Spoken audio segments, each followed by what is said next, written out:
नहीं फैलाया हो, बल्कि पूरे विश्व में बुद्ध के धम्म को उन्होंने विस्तारित करने का प्रयास किया, सफलता से इसमें सफलता उनको हासिल हुई। तो सम्राट अशोक पर चर्चा की जाए, ये अशोक योगेश भाई का सुझाव था, तो बड़ा अच्छा लगा। लेकिन जैसे ही सम्राट अशोक के बारे में सोचने लगे तो लगा कि नहीं, सम्राट अशोक की बात अगर हम करते हैं तो थोड़ा सा और पीछे जाना चाहिए। और सम्राट अशोक को अगर हम बुद्ध के इतिहास से अलग करके एक व्यक्ति के रूप में पढ़ते हैं तो बहुत अच्छी तरह उनको समझ जाएंगे, उसमें कोई दिक्कत नहीं होगी। लेकिन कुछ ना कुछ हमसे छूट जाएगा। तो जब तक हम जड़ों के ऊपर नहीं जाते हैं, वृक्ष का अध्ययन करने का कोई मतलब नहीं निकलता। जड़ों पे जाना चाहिए। तो जड़ों को जाने के लिए इतिहास में जाना पड़ेगा, और इतिहास में जाने लगे तो आज का विषय ही बन गया कि भारत में बौद्ध धर्म का इतिहास, उसका ये पहला एपिसोड है। धीरे धीरे धीरे करके हम इतिहास के चरणबद्ध तरीके से आगे आते जाएंगे, एक एक काल पर आएंगे, एक एक महान व्यक्तित्व पर आएंगे जिन्होंने बुद्ध के धम्म को फैलाने के लिए बहुत बड़े, बहुत बड़ा, मतलब हद से ज्यादा लोगों ने काम किया है। सम्राट अशोक उनमें एक है। विस्तार से हम सम्राट अशोक पे भी आगे आने वाले दिनों पर चर्चा करेंगे। और एक चीज बड़ी अच्छी हुई, इस दौरान सम्राट अशोक की बात निकली। सम्राट अशोक की बात तो हम लोग हमेशा बड़े सम्मान से किया ही करते थे, लेकिन एक चीज बड़ी अच्छी हुई उत्तर भारत में इन कुछ 10 15 20 सालों में। एक आबादी, हमारे देश की आबादी का एक बहुत बड़ा समूह अपने आप को सर, सम्राट आवाज ब्रेक हो रही है अशोक। आपकी। आवाज कट रही है? हाँ जी। आवाज क्लियर है। क्लियर है सर। क्लियर है, अच्छा। तो उत्तर क्लियर है क्या? भारत सब के मेरा एक बराबर। बहुत बड़े आबादी का समूह अपने आप को सम्राट अशोक का वंशज के रूप में जानने लगा है, पहचानने लगा है। इससे अच्छी बात कोई नहीं हो सकती। क्योंकि हमारे देश का कोई भी महान व्यक्ति रहा है वो हवा में आके नहीं चला गया है। हम सब उसके वंशज हैं। तो हमको वंशावली ढूंढने की कोशिश करना चाहिए। ढूंढेंगे, मिल जाएगी। नहीं ढूंढेंगे तो हम तो अपने पूर्वजों को यूं ही खो देंगे। तो इतिहास इसलिए बड़ा महत्व का होता है। अब इतिहास को पढ़ने की बात आज हम कर रहे हैं, लेकिन एक इसमें हल्की सी बात मैं कहना चाहता हूं।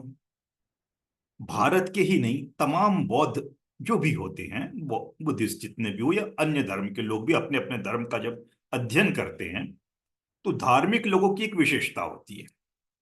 धार्मिक लोगों की विशेषता क्या होती है कि वो धम्म की, उनके सभी अपने अपने धर्म की, धम्म ना कहते वो रिलीजन कहा जाए, सभी लोग अपने अपने धर्म के दर्शन का, फिलॉसफी का बड़े अच्छे से अध्ययन करना चाहते हैं, करना भी चाहिए। तभी तो वो अपने अपने धर्म को समझेंगे। बुद्धिस्ट लोग भी बड़ी बारीकी से अपनी फिलॉसफी को पढ़ते हैं। हम लोग अभी पिछले 2 ढाई साल से बुद्धिस्ट फिलॉसफी को पढ़ते आए हैं, अलग अलग रूप में, नव्यानी पर्सपेक्टिव में। तो अधिकांश लोग दर्शन को तो पढ़ लेते हैं, चाहे वो बौद्ध हो चाहे अबौद्ध हो, अपने अपने धर्म के दर्शन को हर कोई पढ़ता है। उसी तरह बौद्ध भी अपने दर्शन को बड़ी अच्छी तरह पढ़ते हैं। लेकिन एक धर्मावलंबी, एक बौद्ध धर्मावलंबी बौद्ध इतिहास को उतनी गंभीरता से नहीं पढ़ता है। या तो बिल्कुल ही नहीं पढ़ता या तो थोड़ा बहुत पढ़ लेता। अब किसी को पढ़ने का शौक हो, किताब पढ़ने का, तो वो इधर उधर ढूंढ के पढ़ लेगा। लेकिन विहारों में या एक स्टडी के माध्यम से, जब एक हम कोई अध्ययन की कोई श्रृंखला चल रही हो, आमतौर पर इतिहास के विषय पे सब लोग मौन रहते हैं। उसको हम लोग अध्ययन का, अपने सिलेबस का पार्ट नहीं बनाते। दर्शन को जरूर बनाते। भारत में जितनी भी संस्थाएं हैं, थेरवादी संस्था हो, महायानी संस्था हो, वज्रयानी संस्था हो, सभी अपने अपने पंथ का प्रचार कर रही है। लेकिन किसी ने भी बौद्ध इतिहास को अपने विहार में, अपने केंद्र में या अपने अध्ययन के सिलेबस में शामिल करना जरूरी नहीं समझा। वो एक किताब के रूप में या किसी रूप में रखा हुआ है, लेकिन उस पर चर्चा नहीं होती, उस पर अध्ययन नहीं होता। तो इस रूप में हमारी एक बहुत नई पहल हो गई है। अब बात आई कि जब हम दर्शन की बात करते हैं, सभी पंथ के लोग, तो इतिहास की बात आमतौर पर क्यों नहीं करते हैं? इतिहास ही तो दर्शन का आधार है।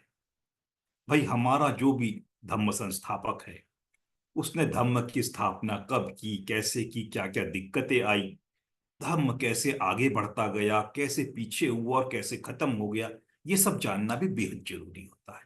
और बाबा साहब ने जब बुद्धिज्म का अध्ययन करना चाहा था, तो उन्होंने धम्म के साथ साथ यानी दर्शन के साथ साथ इतिहास का भी बड़ा महत्व हमको बताया था।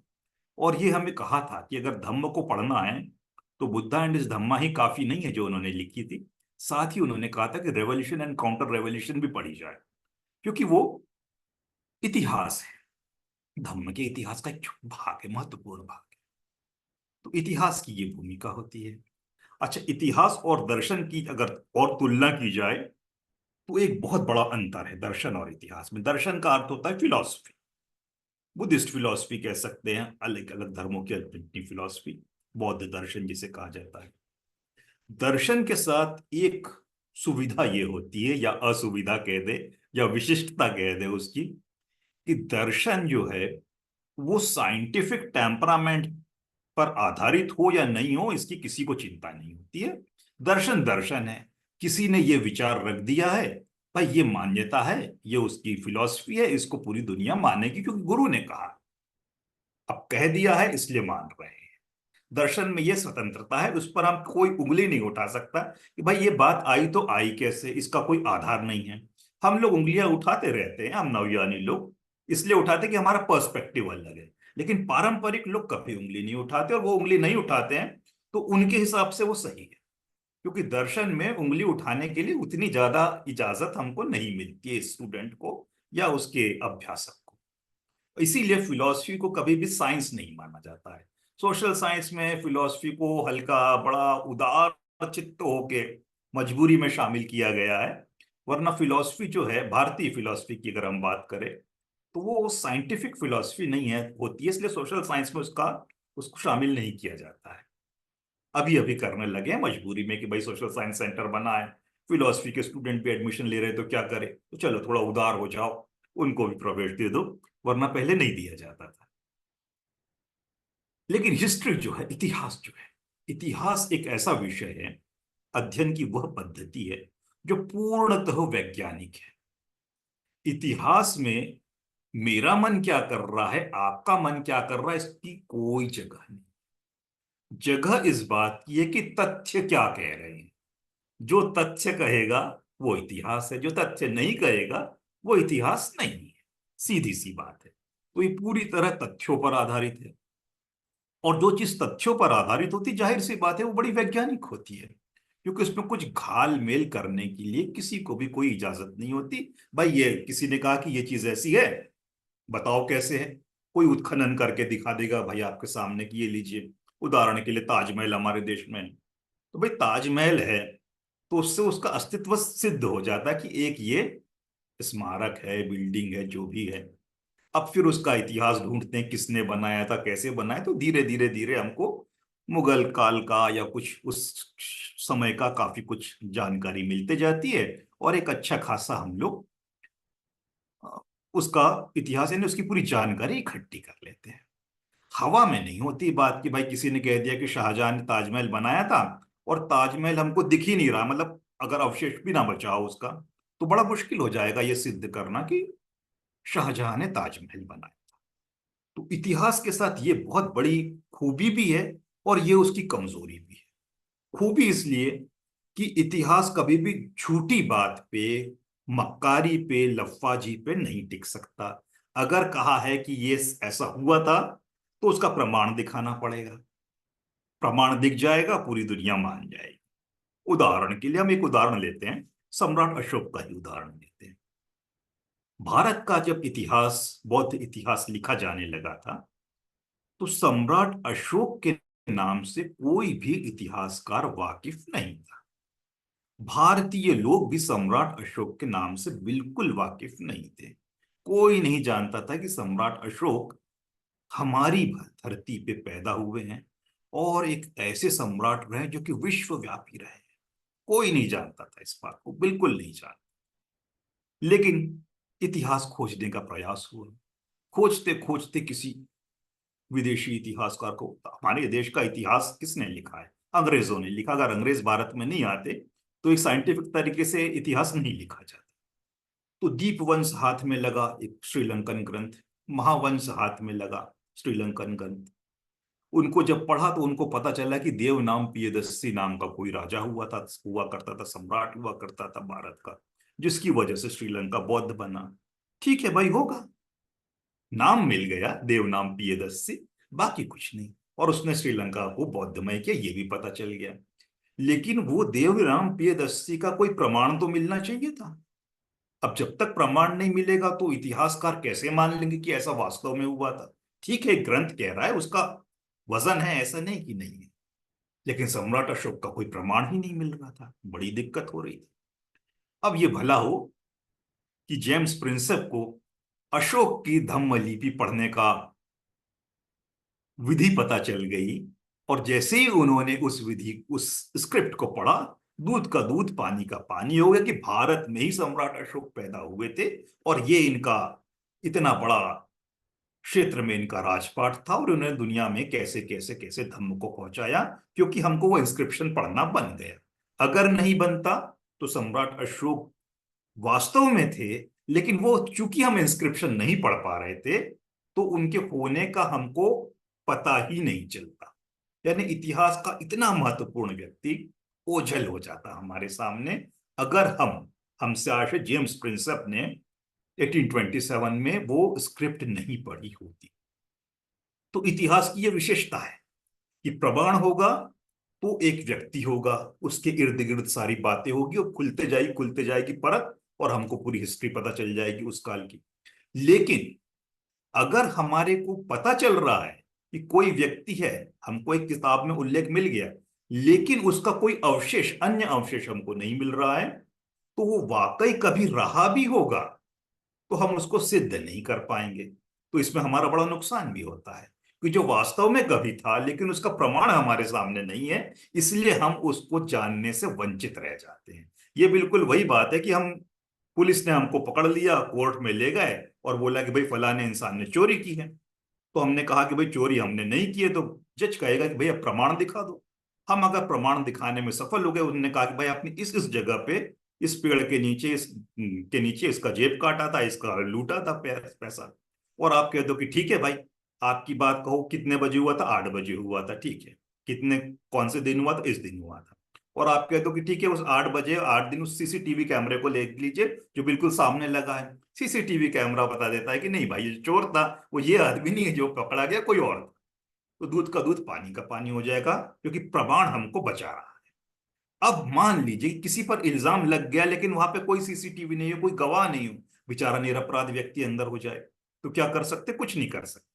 इसमें कोई गलती किसी की है? किसी की नहीं है, लेकिन क्या करें, मजबूरी है। तो प्रमाण सब कुछ होता है, जिस तरह कानून में, उसी तरह इतिहास। प्रमाण के बिना इतिहास कभी नहीं लिखा जाता है।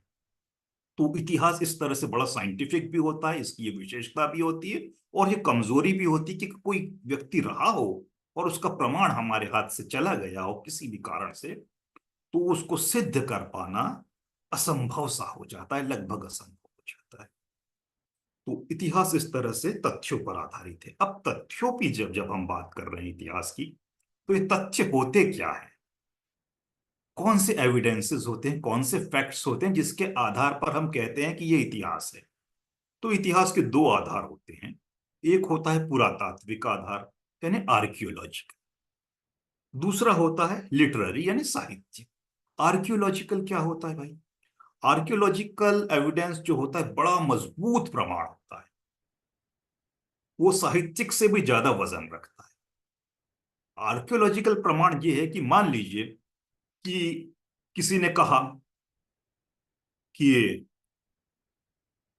बताओ सम्राट अशोक थे कि नहीं थे, तो हम उनके लिए क्या करेंगे? उसको जवाब देने के लिए आर्कियोलॉजिकल एविडेंसेस दिखा देंगे, बोलेंगे देखिए सांची का स्तूप देख लीजिए, ये स्तूप जो था सम्राट अशोक ने बनाया है।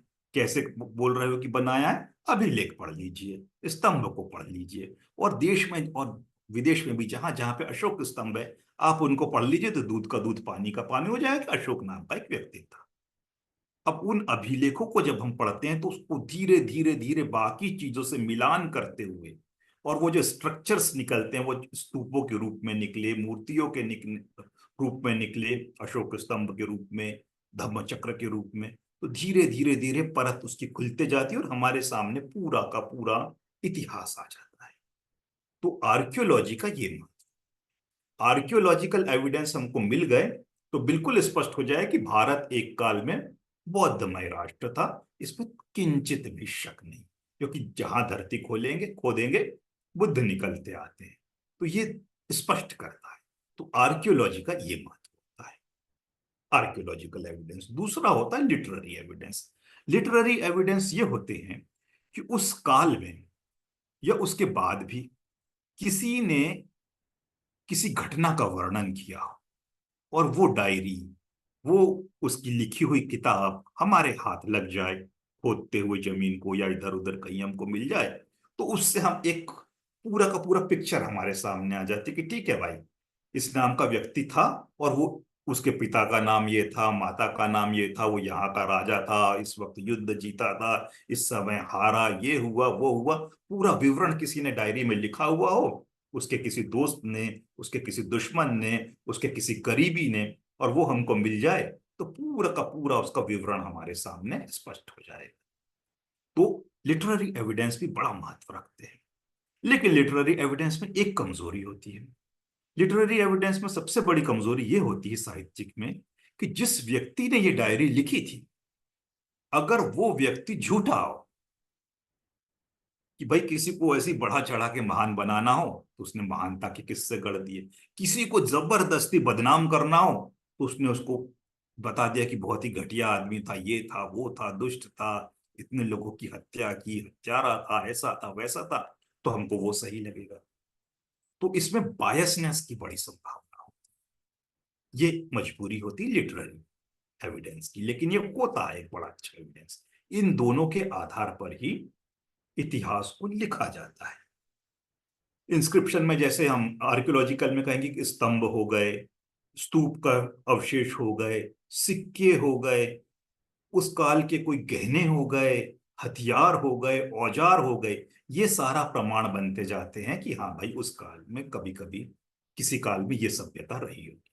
और लिटरेरी एविडेंस दो तरह के होते हैं, एक धार्मिक भी हो सकता है, एक सेक्युलर भी हो, धर्मनिरपेक्ष भी हो सकता है। जैसे मान लीजिए किसी नॉवेल लिख दी, नाटक लिख दिया, वो नाटक हमको जब पढ़ने मिला तो पता चला भाई नाटक इस राजा पे लिखा गया था, जैसे हर्ष ने 3 नाटक लिखे थे, तो उस आधार पर हमको बुद्धिस्ट हिस्ट्री के बहुत सारी चीजें पता चल गई। कालिदास ने कुछ लिखा था गुप्त काल में, उसके आधार पर कुछ इतिहास हमको मिल जाता है। चाणक्य नाम के किसी व्यक्ति ने, वो ऐतिहासिक था नहीं था पता नहीं, लेकिन कुछ ग्रंथ उसके नाम से मिल गया, तो लोग उसके आधार पर मौर्य काल की हिस्ट्री लिख देते हैं। गड़बड़ भी हो सकती है, जैसे चाणक्य जैसा है वो वास्तव में इतिहास का पात्र था या नहीं था ये कोई नहीं जानता है, लेकिन उसके नाम से हमारे सामने कुछ ग्रंथ आ गया तो उसको भी एक आधार मान लिया गया। तो ये दो आधार होते हैं, इसमें लिटरेरी एविडेंस हमेशा कमजोर होता है और आर्कियोलॉजिकल एविडेंस बड़ा मजबूत होता है। लेकिन आर्कियोलॉजिकल एविडेंस अकेला अपने आप में कुछ काम नहीं कर सकता अगर उसको लिटरेरी सपोर्ट नहीं मिल पाए। उदाहरण के, भारत का इतिहास कहाँ से शुरू हुआ था? हम सभी जानते हैं कि भारत का जो इतिहास है, मानव सभ्यता का इतिहास अगर हम कहें, जो स्टोन एज के बाद यानी पाषाण युग के बाद जो विकसित मानव सभ्यता थी, वो सिंधु घाटी सभ्यता थी। हालांकि नाम उसका सिंधु घाटी सभ्यता था, वो उत्तर से लेकर दक्षिण तक फैली हुई थी।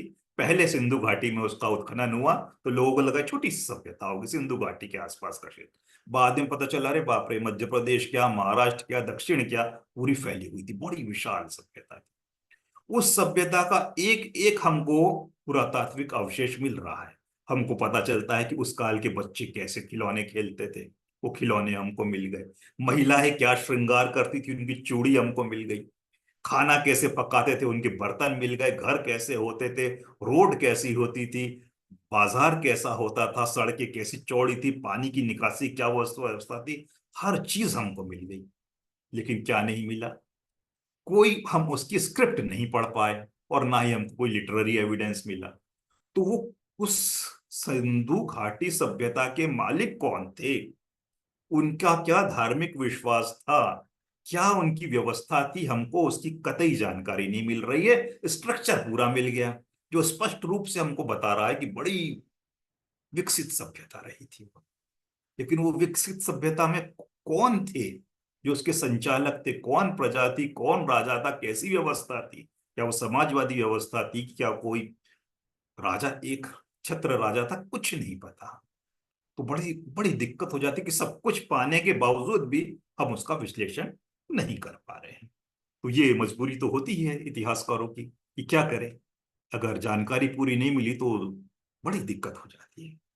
अब हमने जैसा शुरू में कहा कि इतिहास एक साइंटिफिक विषय है जिसमें किसी की मनमानी नहीं चल सकती है। मैं क्या सोचता हूँ, आप क्या सोचते हो, वही मायने नहीं रखता, सिर्फ और सिर्फ प्रमाण मायने रखते हैं। ये एक पक्ष है। दूसरा पक्ष ये है कि इतिहास अंततः इंसानों के द्वारा ही तो अध्ययन किया जा रहा है ना, इंसान ही तो प्रमाण को का विश्लेषण कर रहे हैं। तो यहां से गड़बड़ शुरू हो जाती है, यहां से एक परिप्रेक्ष्य यानी पर्सपेक्टिव का विकास होता है।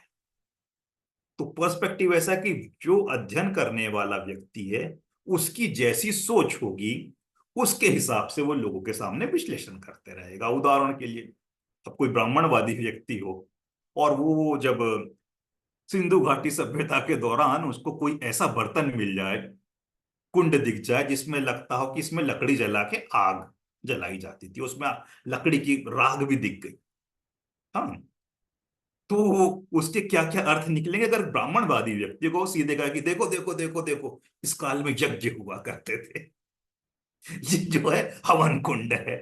वही कोई सेक्युलर इंसान होगा, अम्बेडकराइट पर्सपेक्टिव का होगा, रैशनल पर्सपेक्टिव का हो, तुरंत क्या, अच्छा ये बर्तन दिख रहा है, इसमें लकड़ी जलाया कर, हो सकता है कि यहाँ पे ठंडी अधिक पड़ती होगी, तो ठंडी के मौसम में लोग सर्दी के ऋतु में लकड़ी जला के आग जलाया करते होंगे। चीज वही है, विश्लेषण बदल गया, बिल्कुल बदल गया।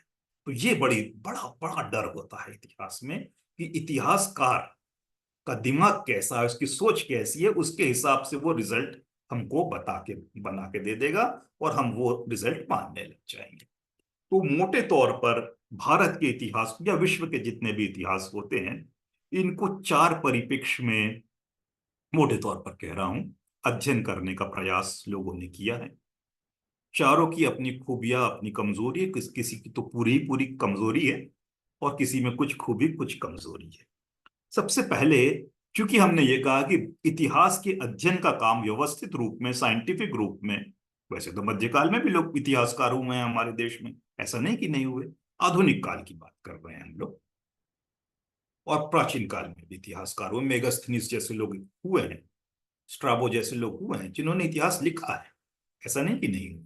लेकिन वो पुरानी बात होगी, अब वो उनके ग्रंथ हमको सीधे सीधे तो मिल नहीं रहे थे। आज की तारीख में, यानी जब से हमारे देश में अंग्रेज आए, तो इतिहास को एक विषय के रूप में साइंटिफिक तरीके से अध्ययन करने का प्रयास किया। तो जाहिर सी बात है अंग्रेजों ने ही पहले किया। तो अंग्रेजों के साथ एक समस्या ये हुई, जो भारतीय इतिहासकार उनको उनके ऊपर उंगली उठाते हैं, कुछ हद तक सही भी है उनका इल्जाम, वो ये है कि जो अंग्रेज इतिहासकार हुए थे ये बड़े औपनिवेशिक प्रवृत्ति के थे। तो इन्होंने कॉलोनियल माइंडसेट के साथ, एक औपनिवेशिक मनोवृत्ति के साथ इतिहास लिखा। औपनिवेशिक मनोवृत्ति क्या होती है?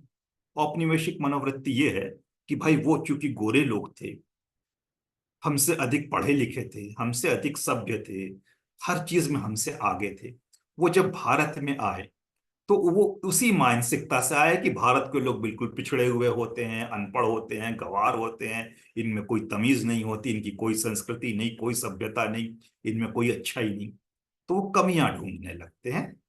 ऐसा इल्जाम कॉलोनियल हिस्टोरियंस कह के इतिहासकार, अंग्रेज इतिहासकारों पर भारत के इतिहासकारों ने ये इल्जाम लगाया। कुछ हद तक थोड़ी बात सही भी है, कुछ हद तक गलत भी है, दोनों पर्सपेक्टिव अपनी जगह सही है। ये सच है कि क्योंकि वो अंग्रेज थे तो उनका नजरिया अलग था, वो बाहर से देश को देख रहे थे, हम लोग अंदर से देखते हैं, तो नजरिए में तो अंतर रहेगा ही रहेगा। विंसेंट आर्थर स्मिथ जिन्होंने पहली बार भारत का इतिहास, प्राचीन भारत का इतिहास लिखा, उन पर यही आरोप लगाया जाता है। अब जब इतिहासकारों पर यह आरोप लगा, जिन्होंने पहले अध्ययन करना शुरू किया, कि वो कॉलोनियल पर्सपेक्टिव के हैं, औपनिवेशिक प्रवृत्ति के हैं, तो उसके तोड़ में कुछ भारतीय इतिहासकार खड़े हुए। उन्होंने कहा कि भाई बहुत हो गया अंग्रेजों का थोपा हुआ इतिहास, हम अपना इतिहास खुद लिखेंगे। तो ऐसे लोग, और हमारा देश सबसे अच्छा देश, हमारे में कोई कमी नहीं, ये होते कौन है हम में कमी निकालने वाले अंग्रेज लोग। हमारे जैसी महान संस्कृति कोई नहीं, विश्व का सबसे महान धर्म हमारा है, विश्व गुरु है, ये है वो है। इस मानसिकता के साथ लोगों ने भारत का इतिहास लिखना शुरू किया। और दक्षिणपंथी मानसिकता भी होती है ऐसे में। अब इन लोगों ने जो इतिहास लिखा उसको कहते हैं नेशनलिस्ट पर्सपेक्टिव, यानी राष्ट्रवादी इतिहास का, कि हमारा राष्ट्र सबसे अच्छा, बाकी राष्ट्र पिछड़े। तो ये भी एक बायसनेस हो गई कि भाई सब कुछ अच्छा ही अच्छा आप ढूंढना चाहोगे, कमी जहां आ रही है उस पर या तो आंख मूंदते हो या उसको घुमा फिरा के ऐसे पेश करते हो कि लोगों को कमी दिखे। अगर भारत में कोई विजातीवाद थी, कभी सती प्रथा थी, तो या तो उसका समर्थन करने खड़े हो जाएंगे या उसको छुपाने लग जाएंगे। राष्ट्रवादियों की ये विशेषता रही। तीसरी, राष्ट्रवादियों से ही एक कदम आगे बढ़कर आए जिन्हें हम सीधे तौर पर कहते हैं ब्राह्मणवादी इतिहासकार, दक्षिणपंथी इतिहासकार। दक्षिणपंथी इतिहासकार राष्ट्रवादियों से भी एक कदम आगे बढ़ गए। उन्होंने हर उस भारत की कुरीति, गलत प्रथा जो थी, उसका महिमा मंडन करना शुरू किया अथवा उसको खारिज करके छुपाना शुरू किया। वो या तो कहते कि भारत में कभी छुआछूत था ही नहीं, ये जब भी आया अंग्रेजों की वजह से आया, जातिवाद अंग्रेजों की वजह से आया, सारा कुछ अंग्रेजों पे थोप दो और उसके पहले का भारत बड़ा स्वर्णिम भारत था। तो ये एक मानसिकता होगी जो कि बिल्कुल ही गलत है, हम समझते हैं। और चौथी एक इतिहास की धारा रही है, इसको सबल्टर्न कहते हैं, वामपंथी भी कह सकते हैं। और इसी की अलग अलग धाराओं में निकलते हुए एक अम्बेडकराइट पर्सपेक्टिव हो सकता है, दलित पर्सपेक्टिव होता है, नवयानी पर्सपेक्टिव हो सकता है, जिस भी नाम से हम इसको पुकारे, जिसमें समस्या को नीचे से देखने की शुरुआत हुई कि हमेशा ऊपर से नहीं देखना। अगर हम ऊपर से देखेंगे तो सीन अलग दिखेगा, नीचे से देखेंगे तो अलग दिखेगा। तो एक मजदूर का क्या पक्ष है, एक दलित का क्या पक्ष है, एक आदिवासी का क्या पक्ष है, पिछड़े का क्या पक्ष है, महिला का क्या परिप्रेक्ष्य है, उस दृष्टि से इतिहास को अध्ययन करने की कोशिश करनी। ये सबल्टन पर्सपेक्टिव था।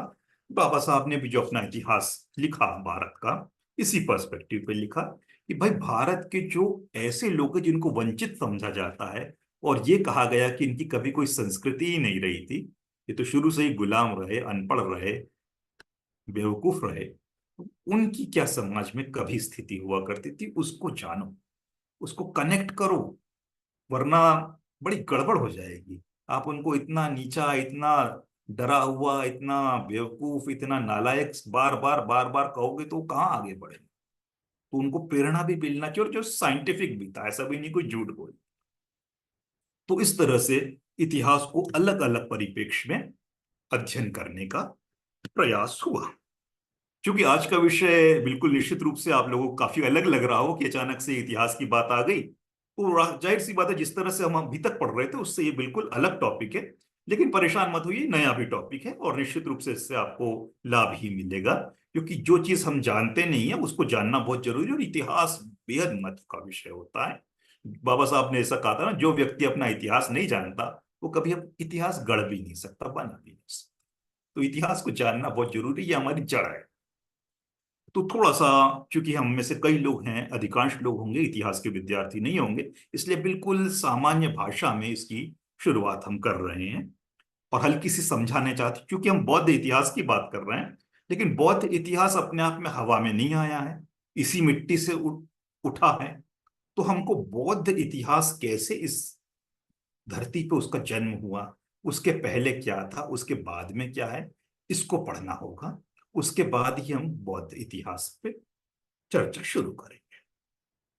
तो हल्का सा हम समझ लेते हैं भारत के इतिहास को। मैंने भारत, इसकी इतिहास की अगर पढ़ने की बात की तो कहाँ से शुरुआत होती है।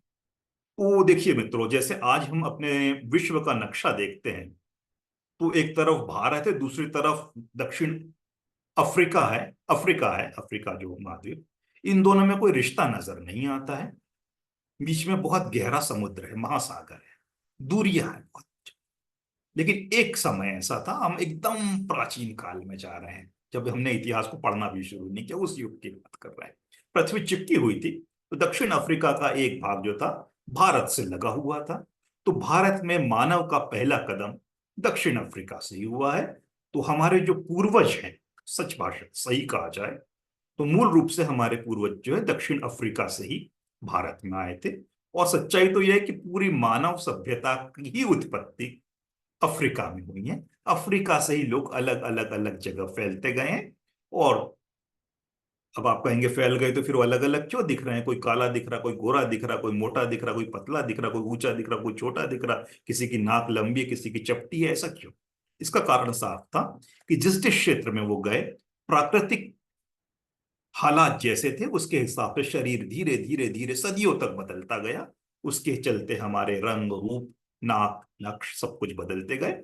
और चाइनीज लुक एक अलग हो गया, जापानीज, चाइनीज, थाई लगभग मिलता जुलता हुआ होता है, और हमारे यहाँ का नॉर्थ ईस्ट, दक्षिण अफ्रीका का एक अलग रंग रूप होता है, और यूरोप का एक अलग होता है। इस तरह से हमारे मानव में अलग अलग रंग रूप आते गए, और सबने बोला कि हमारी नस्ल श्रेष्ठ है, दूसरे की गलत है, और सारे लफड़े शुरू हो गए। जबकि मूल रूप से हमारे पूर्वज एक ही थे।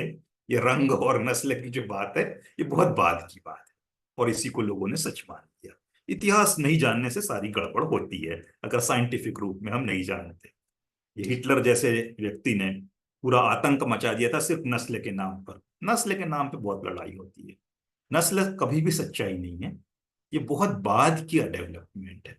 मूल रूप से हम लोग एक ही मानव समुदाय से निकले हुए हैं। हमारे पूर्वज जो थे दक्षिण अफ्रीका के थे। तो भारत चूंकि वहां से जुड़ा हुआ था, तो यहाँ पे मानव का एक समूह आ गया। और यहाँ की शुरुआत, जो अगर हम इतिहास की शुरुआत कहते हैं, प्राग इतिहास जिसको कहना चाहिए, प्री हिस्ट्री या प्रोटो हिस्ट्री, वो पाषाण युग से मानी जाती है। यानी करीब 1.5 लाख ईसा पूर्व की बात है ये। ईसा से 1.5 लाख साल पहले की भारत में पाषाण पाषाण युग से आशय क्या था कि यहाँ जो मानव आया, उसको के पास हथियार नहीं थे, उसके पास तलवार नहीं थी, उसके पास कुल्हाड़ी नहीं थी, उसके पास भाला नहीं था, उसके पास हथियार नहीं थी कि वो अपनी रक्षा कर सके या अपना खेती बाड़ी कुछ कर सके। तो शुरुआती समय का इंसान की बात है, आदि मानव धीरे धीरे इंसान के रूप में जब विकसित हो रहा था, तो सबसे पहले उसने हथियार किसको बनाया? पत्थर। पत्थर ही उसका हथियार थे, और पत्थर ही उसका औजार बने। पत्थर को अंग्रेजी में, संस्कृत निष्ठ अंग्रेजी में पाषाण कहा जाता है, अंग्रेजी में स्टोन कहा जाता है। तो स्टोन एज है पाषाण युग की शुरुआत हुई, लंबे समय तक चलती रही। धीरे धीरे मनुष्य सीखते गया, आग जलाना, ये वो हम सब जानते हैं, खेती करना, और सभ्यता का विकास हुआ। वो एक बहुत लंबा कालक्रम इसका चला। तो पाषाण युग से हर एक देश का इतिहास शुरू होता है, हमारा भी हुआ है। उसके बाद जो मुख्य सभ्यता जो हमारे देश में आई है, जहां से हमको एक विकसित सभ्यता का आरंभ हुआ, जैसा हमने पहले ही कहा, उसको हम सिंधु घाटी सभ्यता कहते हैं, जो 2500 से 2000 ईसा पूर्व के बीच लगभग ये मानव सभ्यता रही है। इस सभ्यता की ये विशेषता थी कि अत्यंत विकसित सभ्यता थी, अत्यंत विकसित। इस दौरान इस सभ्यता में सड़कों पे गंदगी नहीं होती थी, नालों में कीचड़ नहीं होता था। और नाले जैसे आज हमारे शहरों में, चाहे दिल्ली हो या कोई महानगर हो या छोटा नगर हो, नालियों में घर का पानी बहता रहता है, उसमें मच्छर घूमते, मक्खी घूमते, कीड़े मकोड़े घूमते हैं, और बदबू फैलती, हर जगह ऐसा होता है। इंडस वैली, सिंधु घाटी सभ्यता में ऐसा कतई नहीं हुआ करता था। नाली पूरी तरह से पत्थर से कवर हुआ करती थी, पानी अंदर जाता था, गंदा पानी। और जगह जगह वहां पे सब टैंक पर ढक्कन लगे होते थे कुछ कुछ दूरी पे, जिनको खोल के कचरा साफ किया जा सके, ताकि चोक या जाम भी। तो बड़ी साफ स्वच्छ सभ्यता थी हमारे देश की। दूसरी एक और विशेषता इंडस वैली सिविलाइजेशन की, कि इंडस वैली सिविलाइजेशन में लोग खुले में शौच नहीं किया करते थे। हर एक घर में शौचालय हुआ करता था। और वो शौचालय कैसा होता था? ऐसा वैसा नहीं, देशी शौचालय नहीं था, जिसको आज हम यूरोपियन टॉयलेट कहते हैं, वेस्टर्न टॉयलेट कहते हैं, उस तरह की टॉयलेट हुआ करती थी। हर घर में कुआं था, घर में बहुत सारे कमरे होते थे, हर चीज बिल्कुल व्यवस्थित थी। तो जिस तरह से हम एक विकसित देश की को आज हम देखते हैं, तो उससे ज्यादा विकसित हमारा भारत उस काल में हुआ करता था। अब वो सभ्यता जब नष्ट हुई, कैसे नष्ट हुई, इसके बारे में बहुत सारे मत हैं। इस पर चर्चा करना ज्यादा जरूरी नहीं है, नहीं तो हम विषय से भटक जाएं। कुछ लोगों ने कहा कि आर्यों ने आक्रमण करके इसको नष्ट कर दिया, कुछ ने कहा कि हो सकता है कि भूकंप आदि या कुछ बाढ़ आ गई हो या कुछ ऐसा हुआ हो, प्राकृतिक कारणों से नष्ट हुआ हो। अलग अलग कारण इतिहासकारों ने इसके बारे में खोजे। इस पर ज्यादा चिंता करना इस वक्त हमारे लिए जरूरी नहीं है। अब जब वो नष्ट हुई सभ्यता, तो उसके बाद कौन सी सभ्यता आई, ये इतिहासकारों के लिए बड़ा गंभीर चिंता का विषय था। अब जब हमने कहा कि इतिहास कभी भी तथ्यों के आधार पर चलता है, यहां बहुत बड़ी गड़बड़ हो गई। यानी 1500 ईसा पूर्व की बात कर रहे हैं, जब ये पूरा नष्ट हो चुका था, एक नई सभ्यता का उदय हुआ। अब 1500 ईसा पूर्व से लेके 500 ईसा पूर्व तक की बात कर ले, यानी पूरे 1000 साल का समय ले ले। इस दौरान कौन सी सभ्यता थी, किसी को कुछ नहीं पता था। अब अंग्रेज जब भारत में आए, उन्होंने इंडस वैली सिविलाइजेशन को खोज निकाला, स्टोन एज को खोज निकाला, लेकिन ये 1000 साल की अवधि का किस सभ्यता को अलॉट की जाए, ये बड़ी समस्या हुई। कुछ एविडेंस मिल नहीं रहे थे, आर्कियोलॉजिकल आर्कियोलॉजिकल एविडेंस बिल्कुल नहीं है इससे, जबकि 1000 साल की तो किसी ब्राह्मणों ने उन्हें बता दिया, क्योंकि वो पढ़े लिखे तबके की मदद लिया करते थे। भाई कोई एविडेंस मिल गया, कोई ताड़पत्र पे लेख मिल गया, तो इस पे क्या लिखा है, संस्कृत में लिखा है। ब्राह्मण, अंग्रेजों को संस्कृत तो उस वक्त आती नहीं थी, ब्राह्मणों से उन्होंने संस्कृत सीखी, तो ब्राह्मण उनके टीचर बन गए। अब जब जो टीचर जैसा घुमाएगा स्टूडेंट वैसा घूमेगा, ये दुनिया का नियम है। तो अंग्रेजों को खूब बनाया ब्राह्मणों ने, और बना बना के इतना बेवकूफ बना डाला कि बोल दिया कि भाई ये जो 500 साल की सभ्यता है, पहले 500 साल की सभ्यता, इसको ऋग्वेद काल कहा जाए। इस काल में ऋग्वेद लिखा गया था।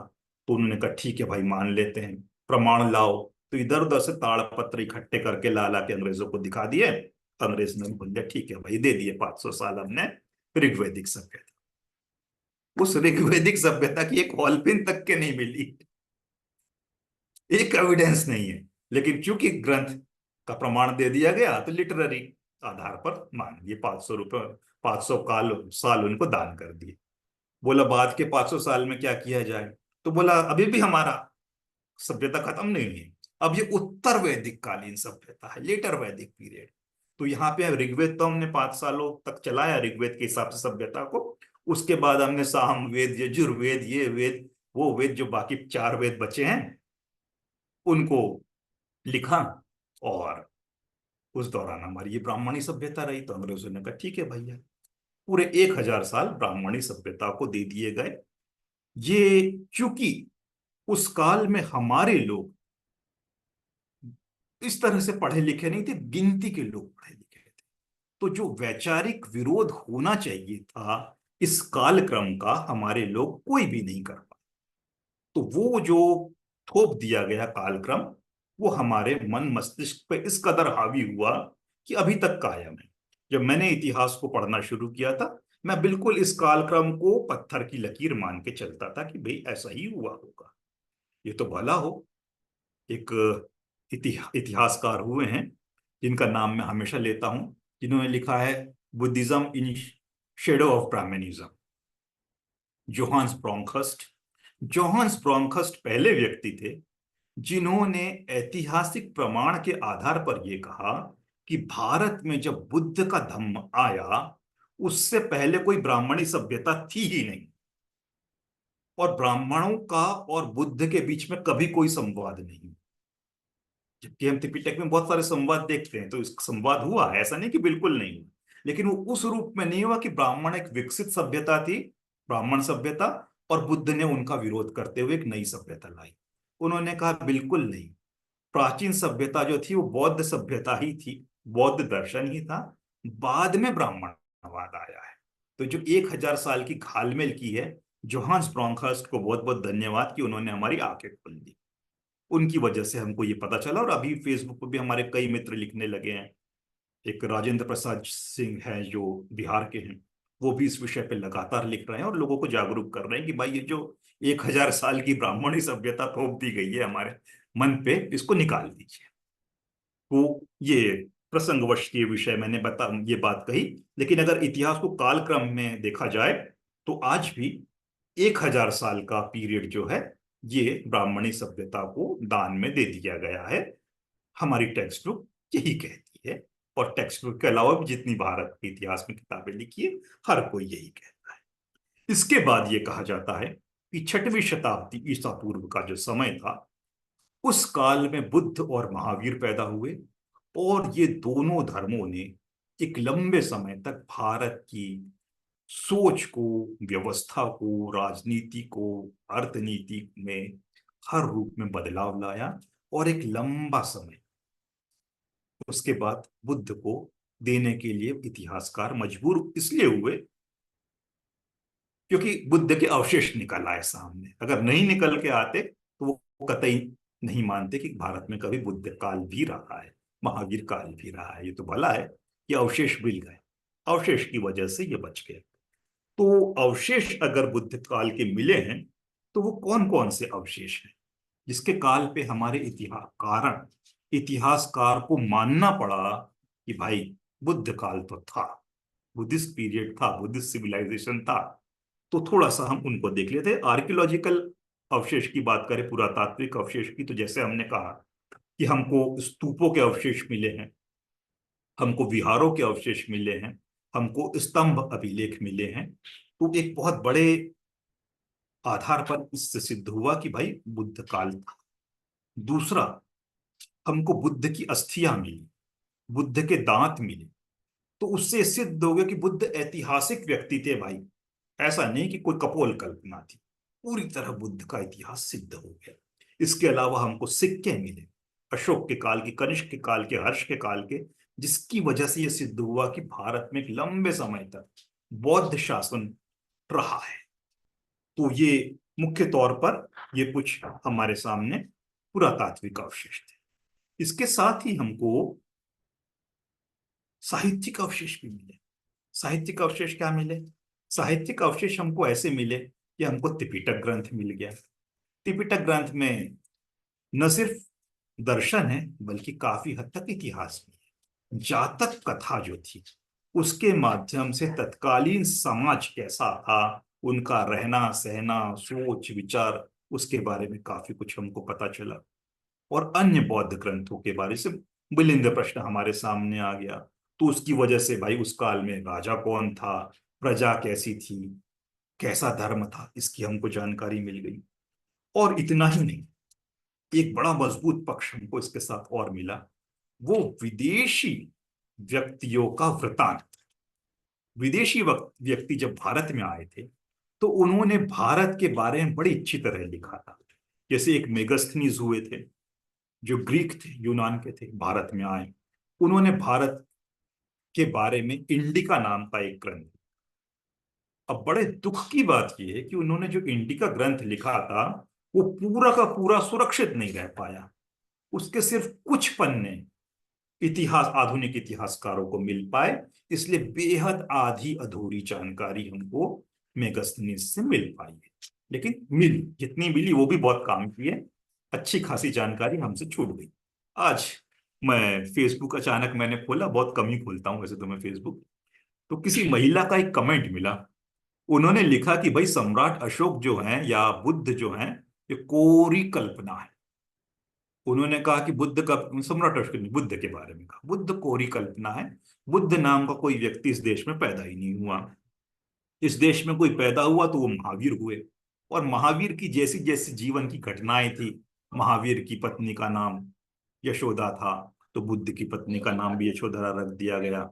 वो अपने घर परिवार को छोड़ के चले गए थे, तो ये भी अपने परिवार को छोड़ के चले गए। पूरी की पूरी वही की वही कहानी महावीर की जो थी, वो बुद्ध के नाम से पेस्ट कर दी गई, और बुद्ध नाम का एक कैरेक्टर खड़ा कर दिया गया जो कि कोरा झूठ है, ऐसा उस महिला का कहना था। कोई आधार नहीं है उस बात पे, क्योंकि हमारे सामने पुरातात्विक आधार हैं जो हमको ये बता रहे हैं कि बुद्ध थे। अब यहाँ पे उस महिला को ये नहीं, और उसने दूसरा जिक्र किया था, मेगस्थनीज ने भी बुद्ध के बारे में कुछ नहीं लिखा इंडिका में। तो उस महिला से हमारा यही अनुरोध है कि बेचारे क्या करें हम लोग। जो मेगस्थनीज ने इंडिका लिखी थी, उसे कुछ पन्ने ही तो इतिहासकारों को मिले। अब जब बाकी पन्ने मिले ही नहीं है, तो आप कैसे कह सकते हो कि उसने बुद्ध के बारे में कुछ लिखा ही नहीं। अरे लिखा होगा भाई, वो प्रमाण नहीं है। ये तो पूरी दुनिया जानती है ना कि कुछ ही पन्ने मिले हैं, पूरी नहीं मिली है। तो विदेशी वृतांत मेगास्थनीज ने भी उसका जिक्र किया, ऐसा नहीं कि जिक्र नहीं है।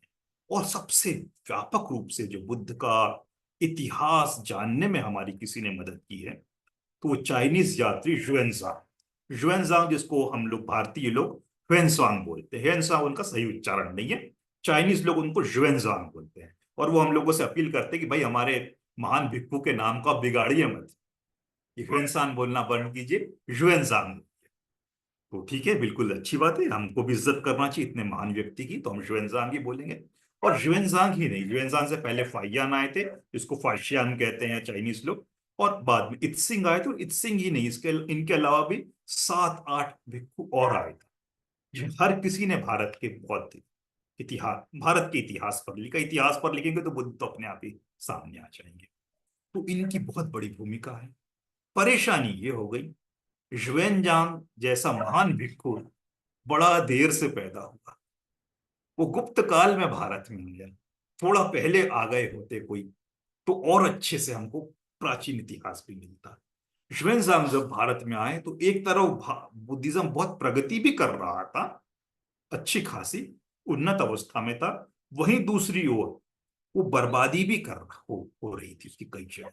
उसने दोनों चीजों को एक साथ देखा, यानी बहुत देर से आना हुआ जुएनजांग का। तो जुएनजांग हमको पूरी जानकारी नहीं दे पाए जो हमको और ज्यादा मिलनी चाहिए थी। दूसरी एक और दिक्कत हो गई, जुएनजांग जब चाइना लौट रहे थे, रास्ते में एक नदी पड़ती थी, जब उसने उन्होंने पूरा ग्रंथ इकट्ठा किया था, देश के कोने कोने में घूम के एक एक इंस्क्रिप्शन इकट्ठे किए थे, फिर उनको अपनी पेटी में इकट्ठा किया था, लिखा था, कई बंडल बना लिए थे उन्होंने ग्रंथों के। और वो जब नाव पे लेके जा रहे थे, नाव में आ गया बाढ़, नदी में आ गई बाढ़, और जुएनजांग के बहुत सारे कीमती जो दस्तावेज थे वो नदी में बह के नष्ट। उसके बावजूद भी जो बचा, बेहद काम का बचा, चाइना में ले गए, उसका चाइनीज में अनुवाद किया। उसकी वजह से भारत का इतिहास पढ़ने के लिए हमको अवसर उपलब्ध हो पाया, वरना इतना भी नहीं हो पाता। अगर वो पूरा बच गया होता तो कितना शानदार इतिहास हमको मिलता एक बार। और अगर थोड़ा और साल पहले अगर कोई चाइनीज यहाँ पे आया होता और वो भी शुएनजांग की तरह होता, तो कितनी अद्भुत जानकारी हमारे सामने होती। वो नहीं हो पाई। इसके अलावा तीसरा विदेशी स्रोत हमारे सामने है, श्रीलंका का दीपवंश और महावंश नाम के दो ग्रंथ, जिन्होंने काफी कुछ बौद्ध धर्म के बारे में हमें बताने में मदद की है। लेकिन एक बड़ी परेशानी है इन श्रीलंकन ग्रंथों के साथ। श्रीलंका एक ऐसा देश है जिस पे सम्राट अशोक ने बहुत बड़ा उपकार किया है। ये उपकार शब्द मैं श्रीलंकन मतलब बौद्ध परिप्रेक्ष्य में ही कह रहा हूं, अपने तरफ से नहीं कह रहा हूं। हर बौद्ध देश, आप थाईलैंड में चले जाइए, थाईलैंड कहते हैं कि भारतीयों का बहुत बड़ा उपकार है, क्योंकि भारत की वजह से हमारी सभ्यता विकसित हुई, क्योंकि बुद्ध यहाँ पैदा हुए थे, बुद्ध ने हमको लिखना सिखाया। स्क्रिप्ट उनकी जो हुई उसका श्रेय बुद्ध को देते हैं। हर चीज का श्रेय बुद्ध को, जापानीज लोग को देख लीजिए, चाइनीज को देख लीजिए, अपने मार्शल आर्ट सारी टेक्निक का श्रेय बुद्ध को देते हैं। हर अच्छी चीजों का श्रेय बुद्ध को देते हैं। श्रीलंका भी एक पिछड़ा राष्ट्र था, जब वहां पे सम्राट अशोक का बेटा गया, बेटी गई, संघमित्रा अशोक, संघमित्रा और महेंद्र, बौद्ध विकसित और अपने आप को एहसानमंद मानता है आज भी कि सम्राट अशोक की वजह से हमको इतना सब कुछ मिला। लेकिन एक बड़ी समस्या ये है कि सम्राट अशोक को जितना बदनाम करने का काम श्रीलंकन ने किया है, इतना किसी और ने नहीं किया है। सम्राट अशोक से पता नहीं उनको क्या चिढ़ थी। सम्राट अशोक पर बहुत सारे ऊल जलूल इल्जाम लगाए गए, किसने अपने 100 भाइयों की हत्या की, बड़ा दुष्ट था, बड़ा कठोर दिल का था। ये वो सारी बातें बहुत जम जम के अशोक के बारे में श्रीलंकन ग्रंथों ने लिखी, जो आज तक लोग दोहराते रहते हैं। अलेक्जेंडर स्मिथ ने, एवी स्मिथ ने इस पर प्रश्न चिन्ह उठाया अशोक पे, और उन्होंने किताब लिखी। उन्होंने कहा था कि मैं अभी तक समझ नहीं पाया हूं कि जब इस बात का कोई प्रमाण नहीं था कि अशोक ऐसा दुष्ट नहीं था, श्रीलंकन ग्रंथों ने ही उसे क्यों दुष्ट सिद्ध करने में इतनी मेहनत की है, अच्छे खासे पेज भरे हैं। जबकि श्रीलंका पे कितना बड़ा उपकार था। पता नहीं क्या कारण था। कारण तो हम जानते ही हैं कि लिखने वाले कभी कभी कुछ गड़बड़ लोग होते हैं। वो चोला कुछ पहन लेते हैं, दिल और दिमाग कहीं और ही रहता है। तो ऐसे लोग तो हमेशा गड़बड़ करते ही हैं। तो ये गड़बड़ का कारण बता। इसके अलावा और जो मॉडर्न सोर्सेस की बात करें कि भारत में बौद्ध धर्म का जब आधुनिक तरीके से अध्ययन कैसे हुआ, तो इसमें बहुत बड़ा श्रेय जाता है अलेक्जेंडर कनिंघम को। अलेक्जेंडर कनिंघम 1814 में पैदा हुए थे, 1893 तक वो जीवित रहे थे। भारत में जब वो आए, आर्कियोलॉजिकल सोसाइटी ऑफ इंडिया का उन्होंने गठन भी किया और बड़े उत्खनन करना शुरू किया कि बौद्ध स्रोतों को ढूंढा जाए। अब उन्होंने ऐसा ही नहीं था कि मन में आकर कहीं पे भी हथियार वो ले लिया, कुल्हाड़ी ये क्या कहते हैं गेती ले लिया और खोदना शुरू कर दिया। नहीं, किस जगह बुद्ध का अवशेष है, ये पहले उन्होंने ह्वेनजांग की किताबों को पढ़ा। ह्वेनजांग ने बड़ी बारीकी से एक एक बौद्ध स्थल का वर्णन किया था कि वो यहां से इतने किलोमीटर, शब्द यूज नहीं किया था, उस काल के जो डिस्टेंस मेजरमेंट करने का तरीका था उसका, बोला कि नॉर्थ ईस्ट साउथ वेस्ट, इतने कदम आगे इतने कदम पीछे यहाँ पे ये विहार देखा मैंने, वहां पे वो स्तूप देखा। उस ग्रंथ को पढ़ते हुए उसके हिसाब से अलेक्जेंडर कनिंघम चलते गए अपनी टीम के साथ। और हाँ, यही जगह होगी जिस यहाँ पे ह्वेनसांग ने लिखा था, और वहां उत्खनन कराया। तो एक एक बुद्ध के अवशेष निकलते गए और हमारे सामने पूरा बौद्ध काल स्पष्ट हो गया कि बुद्ध कोई कोरी कल्पना नहीं है, फैक्ट है। तो अलेक्जेंडर कनिंघम की बहुत बड़ी भूमिका रही आधुनिक काल में। और इतिहासकारों में दूसरी भूमिका रही जेम्स प्रिंसेप की, जिन्होंने के बारे में हमने कहा था कि वे पहले व्यक्ति थे, कि अलेक्जेंडर कनिंघम ने उत्खनन कर लिया, अशोक के अभिलेख सामने निकल आए, लेकिन उस पर लिखा क्या है, वो जो स्क्रिप्ट थी वो तो पढ़ना आता नहीं था अलेक्जेंडर कनिंघम को। तो बड़े परेशान हुए। और अलेक्जेंडर कनिंघम से भी पहले बहुत लोगों ने कोशिश की, फिरोज शाह तुगलक थे, वो एक बार टोकरा से अशोक का स्तंभ उखाड़वा के ले आए थे दिल्ली में। भाई पता चला कि कोई स्तंभ है, तो उन्होंने सोचा कि स्तंभ पे लिखा क्या है। जब अपने दिल्ली के किले में ले आए तो सोचा कि इसको पढ़वाया कैसे जाए, तो उन्होंने अंग्रेज अब ब्राह्मणों को बुलाया। अब उस काल में एक बड़ी समस्या थी कि जहां कुछ पढ़ने लिखने की बात करे, ब्राह्मणों को ही हर कोई याद करता था, चाहे वो मुसलमान हो चाहे वो अंग्रेज हो। तो बुलाया ब्राह्मणों को, बोला पढ़ो। ब्राह्मण बेचारे कहाँ पढ़ पाते, खूब घुमा फिरा के उसको बेवकूफ बना दिया गया, देव लिपि है ये लिपि है, वो इंसान नहीं पढ़ सकते, संस्कृत भाषा है, आई गई हो गई बात। जेम्स प्रिंसेप के साथ ये बड़ी अच्छी विशेषता हुई थी कि जब उन्होंने एक स्क्रिप्ट ये पढ़ी, धम्मलिपि जिसका मूल रूप से नाम क्या कहना चाहिए, अशोकन स्क्रिप्ट भी कह सकते, धम्मलिपि भी कह सकते, उसको पढ़ने में इसलिए सफलता हासिल कर ली क्योंकि एक जो लाइन लिखी हुई थी सम्राट अशोक की, जिस धम्मलिपि में यहां लिखी गई थी, वही की वही लाइन एक जगह अरमाइक स्क्रिप्ट में भी लिखी थी, और अरमाइक स्क्रिप्ट उनको पढ़ना आता था। तो जैसे उन्होंने अक्षरों का मिलान किया तो फिर सारे अक्षर का भेद खुलता गया और स्क्रिप्ट पढ़ना उनके लिए बड़ा आसान हो गया। अब जैसे ही उन्होंने इस स्क्रिप्ट को पढ़ा, धम्म लिपि को पढ़ा, तो बड़े खुश हुए और उन्होंने सम्राट अशोक की सच्चाई हमारे सामने ला दी कि सम्राट अशोक भी कल्पना नहीं है, फैक्ट है। परेशानी यहाँ पे ये खड़ी हुई, हर जगह हमारे यहाँ ब्राह्मणवाद बड़ा बड़े मुसीबत हमारे लिए आ जाता है हमारे देश में, जब भी कोई वैज्ञानिक पद्धति से हम अध्ययन करना चाहते हैं। तो जैसे ये स्क्रिप्ट पढ़ी गई तो इसके स्क्रिप्ट का भाई कोई नाम होना चाहिए। जैसे आज हम हिंदी लिखते हैं तो बोलते हैं ना नागरी स्क्रिप्ट है, अंग्रेजी लिखते तो कौन सी स्क्रिप्ट में लिखते हैं भाई, रोमन स्क्रिप्ट में लिखते हैं। तो ये जो भाषा है अशोक की, चलो ये तो समझ में आ गया कि पाली भाषा है, इस पे तो ब्राह्मण क्लेम नहीं कर सकते, जो कि भाषा ही अलग थी। कैसे बोल दे कि संस्कृत है, नहीं बोल सकते थे, पाली को पाली मानना ही पड़ेगा। तो उन्होंने पूछा भाई स्क्रिप्ट कौन सी है, तो उन्होंने कहा भाई इस स्क्रिप्ट का नाम ब्राह्मी स्क्रिप्ट है। तो लोगों ने कहा भाई ब्राह्मी क्यों कह रहे हो, तो उन्होंने एक लॉजिक दिया, देखो हमारे वेदों में और पुराणों में इधर और उधर क्या लिखा गया है कि भारत की जो सबसे प्राचीनतम लिपि है वो ब्राह्मी लिपि है, ब्रह्मा के द्वारा बनाई गई हुई, तो इसका नाम हम ब्राह्मी लिपि रख देते हैं। तो उसका ब्राह्मी लिपि नाम ऐसा पड़ा कि अब तक मेन स्ट्रीम में ब्राह्मी लिपि ही नाम का है। कोई उसको धम्म लिपि नहीं बोलता, कोई अशोक लिपि नहीं बोलता है, ब्राह्मी लिपि ही बोलते हैं। उसका ब्राह्मणों से, ब्रह्मा से कोई संबंध दूर दूर का नहीं था। वो पूर्णतः बौद्ध स्क्रिप्ट थी। उसको या तो धम्म लिपि बोल दीजिए या कुछ और लिपि बोल दीजिए, अशोकन लिपि बोल देंगे वो भी चलेगा। हालांकि अशोकन इसलिए नहीं कहना चाहिए कि अशोक से पहले ही वो लिपि हमारे देश में विकसित हो चुकी थी। सबसे ज्यादा अभिलेख भले अशोक के हमको मिले, अशोक के पहले ही विकसित हो चुकी थी। जाहिर सी बात है बौद्धों ने विकसित की थी। तो बौद्ध लिपि थी, उसको बौद्ध लिपि बोल देते, धम्म लिपि बोल देते, बड़ा अच्छा रहता। लेकिन उसको ब्राह्मी लिपि बोल के हमारे सिर पर थोप दिया गया और हम उसको मानने के लिए मजबूर हैं। तो इस तरह से हमारे देश का इतिहास शुरू हुआ। बुद्ध हमारे सामने आ गए, स्पष्ट रूप से आ गए, लेकिन वो ब्राह्मणी आवरण के साथ हमारे सामने बार बार बार बार उन्हें लाया गया। एक उदाहरण हमने यही देख लिया, ब्रह्मलिपि, ब्राह्मी लिपि के नाम से।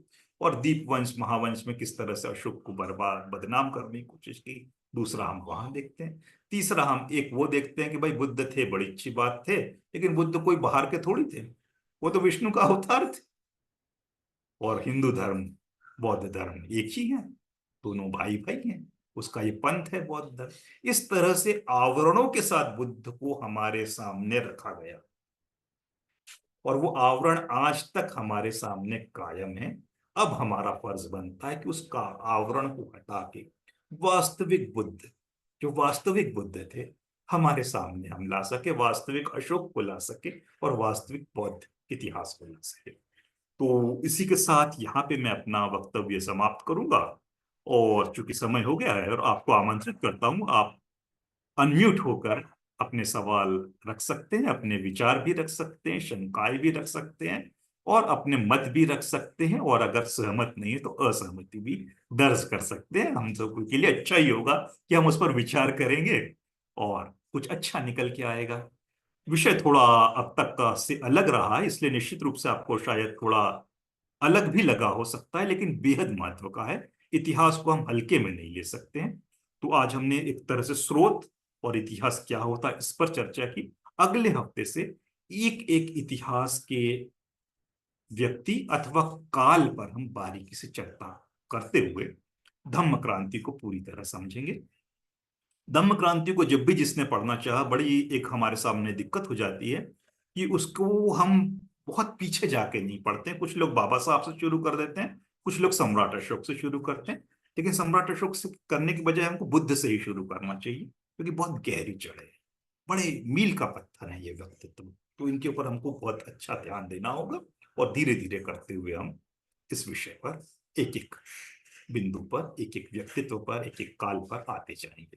फिलहाल इतना ही। धन्यवाद।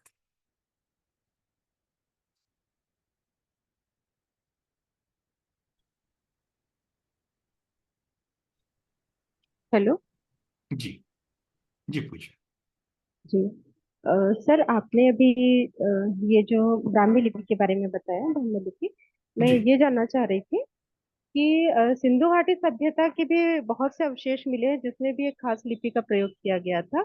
जी। उस लिपि पर थोड़ा सा प्रकाश डालिए। अच्छा। जी। पूजा जी, देखिए सबसे पहली बात तो सवाल आपका बड़ा अच्छा है। अगर हम ब्राह्मणी सिद्धांत को माने, उन्होंने कहा था कि आरंभिक लिपि जो है वो ब्राह्मी लिपि है। तो भारत की आरंभिक लिपि तो सिंधु घाटी सभ्यता में मिली थी। तो फिर अशोक की लिपि को जबरदस्ती ब्राह्मी लिपि क्यों बोला? उनको ये कहना चाहिए था कि भाई जो सिंधु घाटी सभ्यता की लिपि है वो ब्राह्मी लिपि है। लेकिन नहीं, अशोक के माध्यम से वो पूरे इतिहास को पे शिकंजा कसना चाहते थे, इसलिए इसको ब्राह्मी लिपि नाम दे दिया गया। अब जो समस्या है, सिंधु घाटी सभ्यता की लिपि की बहुत बड़ी सभ्यता है, बहुत बहुत बड़ी समस्या है हमारे। वो लिपि अभी तक पढ़ी नहीं गई है। तो जब लिपि पढ़ी नहीं जाती है, तो कितनी भी महत्वपूर्ण जानकारी उसमें क्यों ना लिखी हो, उसको हम नहीं जान पाएंगे। और ये हमारे सामने बहुत बड़ी दिक्कत आ रही है। और इसका एक बहुत बड़ा कारण ये भी है कि हमारे देश में जिस हिसाब से उत्खनन होने चाहिए थे सिंधु घाटी सभ्यता के, वो उत्खनन नहीं हुए हैं, संसाधन होने के बावजूद भी। तो इससे हम स्पष्ट समझ सकते हैं कि कुछ लोगों की ये मंशा है कि सिंधु घाटी सभ्यता का वास्तविक इतिहास लोगों के सामने न जाए, इसलिए वो उत्खनन नहीं करना चाहते। वरना और ज्यादा उत्खनन होता तो बड़ा कहीं ना कुछ कोशिश करके उस लिपि को हम पढ़ पाते। तो उससे हम वंचित रह गए, उस इतिहास से ही वंचित रह गए। अभी चंडीगढ़ के जो सबसे पॉश इलाका है, मेरा एक मित्र वहां का रहता था, हाँ उसने बताया था कि वहां पे बहुत ज्यादा सिंधु घाटी सभ्यता के अवशेष हैं, लेकिन वो इतनी पॉश लोकेलिटी कि वहां कोई खोदने का नहीं सोच सकता है। और सिर्फ ये भारत की बात नहीं, पाकिस्तान के क्षेत्र में बहुत बड़ा इलाका है, वहां की सरकार क्यों खोदेगी? क्योंकि वहां पे ऐसी सरकार है जो मानती है कि इतिहास की शुरुआत ही जो है वो इस्लाम युग से हुई थी, वो उसके पीछे नहीं देखना चाहते हैं। उनको पता है कि उसके पहले बौद्ध सभ्यता था, लेकिन उसमें इंटरेस्ट नहीं है। और पीछे जाना चाहेंगे और कुछ मिलेगा, लेकिन उसमें रुचि नहीं है। तो उनके जो पॉलिटिकल या धार्मिक इंटरेस्ट है वो उनको रोक रहे हैं। चाइना में, मुझे एक विदेशी प्रोफेसर ने ये बात बताई थी कोरिया में, कि चाइना में सिंधु घाटी सभ्यता के बहुत सारे अवशेष मौजूद है, लेकिन चाइनीज गवर्नमेंट उसको बिल्कुल नहीं खोदना चाह रही है। क्योंकि चाइनीज गवर्नमेंट, आप जानते हैं कि अभी जिस वक्त है वो सिर्फ और सिर्फ प्रॉफिट से, मुनाफाखोरी से मतलब। तो उसकी नजर वहां के खनिजों पर है, और वो पूरी चाइना की जमीन को खोखली कर दे, और उस चक्कर में सारे अवशेष नष्ट होते जा रहे हो गए। तो ये हमारे मतलब भारत मतलब नहीं है, जितने भी हमारे पड़ोसी देश, आसपास के देश हैं, ये आर्कियोलॉजी और इतिहास पे बिल्कुल खर्चा नहीं करना चाह रहे हैं। अलग अलग कारण, कहीं मुनाफा कमाना इसलिए नहीं करना चाह रहे, कहीं सच ना आ जाए इसलिए नहीं करना चाह रहे हैं। तो उस वजह से हम सच्चाई से वाकिफ नहीं हो पा रहे हैं। तो हमको ये नहीं पता है कि उसमें क्या लिखा गया। ये बहुत बड़ी समस्या है। कुछ लोगों ने दावा किया था कि हमने इसको पढ़ लिया है, लेकिन वो दावा खोखला था। उन्होंने ये सिद्ध करने की कोशिश की थी कि ब्राह्मणी सभ्यता है, और इसमें ये लिखा वो लिखा, वो तारा दावा झूठ निकला था। कुछ लोगों का ये मानना है कि जो द्रविड़ स्क्रिप्ट होती है, यानी तमिल, तेलुगु, मलयालम, कन्नड़, इससे कुछ मिलता जुलता, हालांकि वो चित्रात्मक लिपि है, कुछ रहा है। अब ये क्या है, जब तक अच्छी तरह खुदाई ना हो इस सभ्यता की, तब तक सच्चाई सामने नहीं आ सकती हो कि इतिहास पूरा पुरातत्व पर आधारित होता है, और वो हमारे पास बहुत ही सीमित अवशेष। ये एक बहुत बड़ी समस्या है। तो अगर और ज्यादा खुदाई हो जाती तो निश्चित रूप से अभी तक हमारे सामने सच्चाई आ जाती। इससे हम वंचित रह गए। तो अभी सिर्फ अटकलबाजी ही हो सकती, चाहे हम भी चाहे कुछ भी कह दे, अल्टीमेटली वो हमारी एक सोच ही तो है ना, अटकलबाजी ही तो है ना कि ऐसा होगा। पक्के तौर पे हम नहीं कह सकते, कोई भी नहीं कह सकता है। तो जिसकी जैसी विचारधारा है, वो अपने हिसाब से उस सभ्यता को देखना चाहता है। हम लोग इस रूप में देखते हैं कि भाई वो बड़ी मानववादी सभ्यता होगी, ऐसा हमको लगता है। प्रमाण भी इसी तरह के मिल रहे हैं। गैर ब्राह्मण सभ्यता होगी, ऐसा हमको लगता है। लेकिन हमको जब तक पढ़ने नहीं मिलेगा, हम पूरे तौर पर, मुकम्मल तौर पर हम नहीं कह सकते हैं। ये बहुत बड़ी मजबूरी है हमारी। उत्खनन होते और तो स्पष्टता होती। जी। सर, मेरे पास एक बुक है, जैसे हम्म। कि आपने कहा अटकलबाजी, तो हो हम्म। सकता है ये उसमें से भी हो, लेकिन फिर भी मैं यहाँ पर उसके बारे में कहना चाहूंगी। इस जी। बुक का नाम है सिंधु घाटी सभ्यता का इतिहास। और इसके जो लेखक है पी सदार, ऐसा नाम है जी। इसका। और इसमें जो है ना, सिंधु घाटी सभ्यता की लिपि को ना, मतलब वो हमारी हिंदी देवनागरी लिपि में उसका वर्णन भी है। और इसमें कुछ कुछ एविडेंस की जो बात कर रहे हैं, तो इसमें लिखा है आर्कियोलॉजी इंडस्ट्री लंदन 1927 में भी इसका वर्णन है। तो इसमें ना पूरी लिपि का हिंदी भी बताया गया है। अच्छा। तो हाँ, नहीं, कुछ अच्छी कुछ बात है कि बताया गया, लेकिन अब वही है कि वो सही है कि नहीं है, ये जी अटकलबाजी पर ही आधारित है। कोई वैज्ञानिक तरीके से उन्होंने उसको सिद्ध नहीं किया है। जैसे जेम्स प्रिंसेप ने क्या किया था कि जब अशोकन लिपि को पढ़ा था, तो ये मन से नहीं कह दिया था कि ये इस तरह लिखा जाता है, इस तरह से क लिखा जाता है। उन्होंने पूरे पूरे एक एक अक्षरों को इसलिए समझ पाए थे कि वो कुछ अक्षर उन्होंने अरमाइक स्क्रिप्ट के पढ़ लिए थे। तो तुरंत उसको ट्रांसलेट कर लिया, तो उनको पता चला का उच्चारण ऐसा है, क का ऐसा है, ख का ऐसा है। तो वो उस पर कोई उंगली नहीं उठा सकता है। और अशोका मतलब धम्म लिपि आज इतनी स्पष्ट है, मुझे भी धम्म लिपि पढ़ना आता है, तो आप कुछ भी मुझे सामने दे देंगे मैं उसको पढ़ लूंगा। बहुत सारे लोग हम में से पढ़ना जानते हैं, धम्म लिपि इसको पढ़ सकते हैं। इस तरह की वैज्ञानिकता के साथ इसका अध्ययन नहीं हुआ है, इसलिए इस पे हमेशा प्रश्न चिन्ह लगता रहेगा। और इसके लिए जिम्मेदार जो है वो हमारी भारत की सरकार तो है ही। उत्खनन और ज्यादा होना चाहिए था, होता तो हमको काफी हद तक सहूलियत मिलती। अब ये जो आप किताब का जिक्र कर रहे हैं ये सही भी हो सकता है, नहीं भी हो सकता। ये बात संशय वाली स्थिति में, अच्छा, स्पष्ट मूल इस पे नहीं कह सकते। प्रकाशक मूल निवासी पब्लिकेशन ट्रस्ट की जी है ये बुक। जी। जी जी, तो इसलिए मैं जानना चाह रही थी कि शायद इस नहीं अब लिपि का देखिए भी ना, कोई अपने नाम। जो मूल निवासी संघ है इसकी भी एक बड़ी समस्या है। ये भी एक मान्यता पर आधारित है, साइंस पर आधारित नहीं है ना। तो इसमें भी कुछ गड़बड़ हो सकती है, इसके लिए भी हमको खुले होना चाहिए। हर इतिहास चीज में के तो लिए हमको खुले, खुले होना ही चाहिए, क्योंकि वो हाँ कभी बिल्कुल। भी बदल सकता है। और बदल भी, और ये भी बिल्कुल सही कह रहे हैं, कल में हमको कोई नया एविडेंस मिल जाए तो उससे हो सकता है कि हमको पूरा का पूरा इतिहास बदल जाए, तो उसके लिए भी हमको जी तैयार रहना पड़ेगा। जी जी। रत्न सर, जय भीम। जी एक क्वेश्चन है, जैसा आपने जी। बोला कि जो सम्राट अशोक थे उनका श्रीलंका में बहुत हिट करते थे, राइट? तो वो नहीं, एक्चुअल हेट उनका। नहीं करूंगा, मैंने थोड़ा सा स्पष्ट कर दूं। हेट करते थे ये नहीं कहा। श्रीलंकन इतिहासकारों ने जब सम्राट अशोक के बारे में लिखा तो पता नहीं कारण क्या है, उन ग्रंथों में अशोक के प्रति द्वेष दिखता है।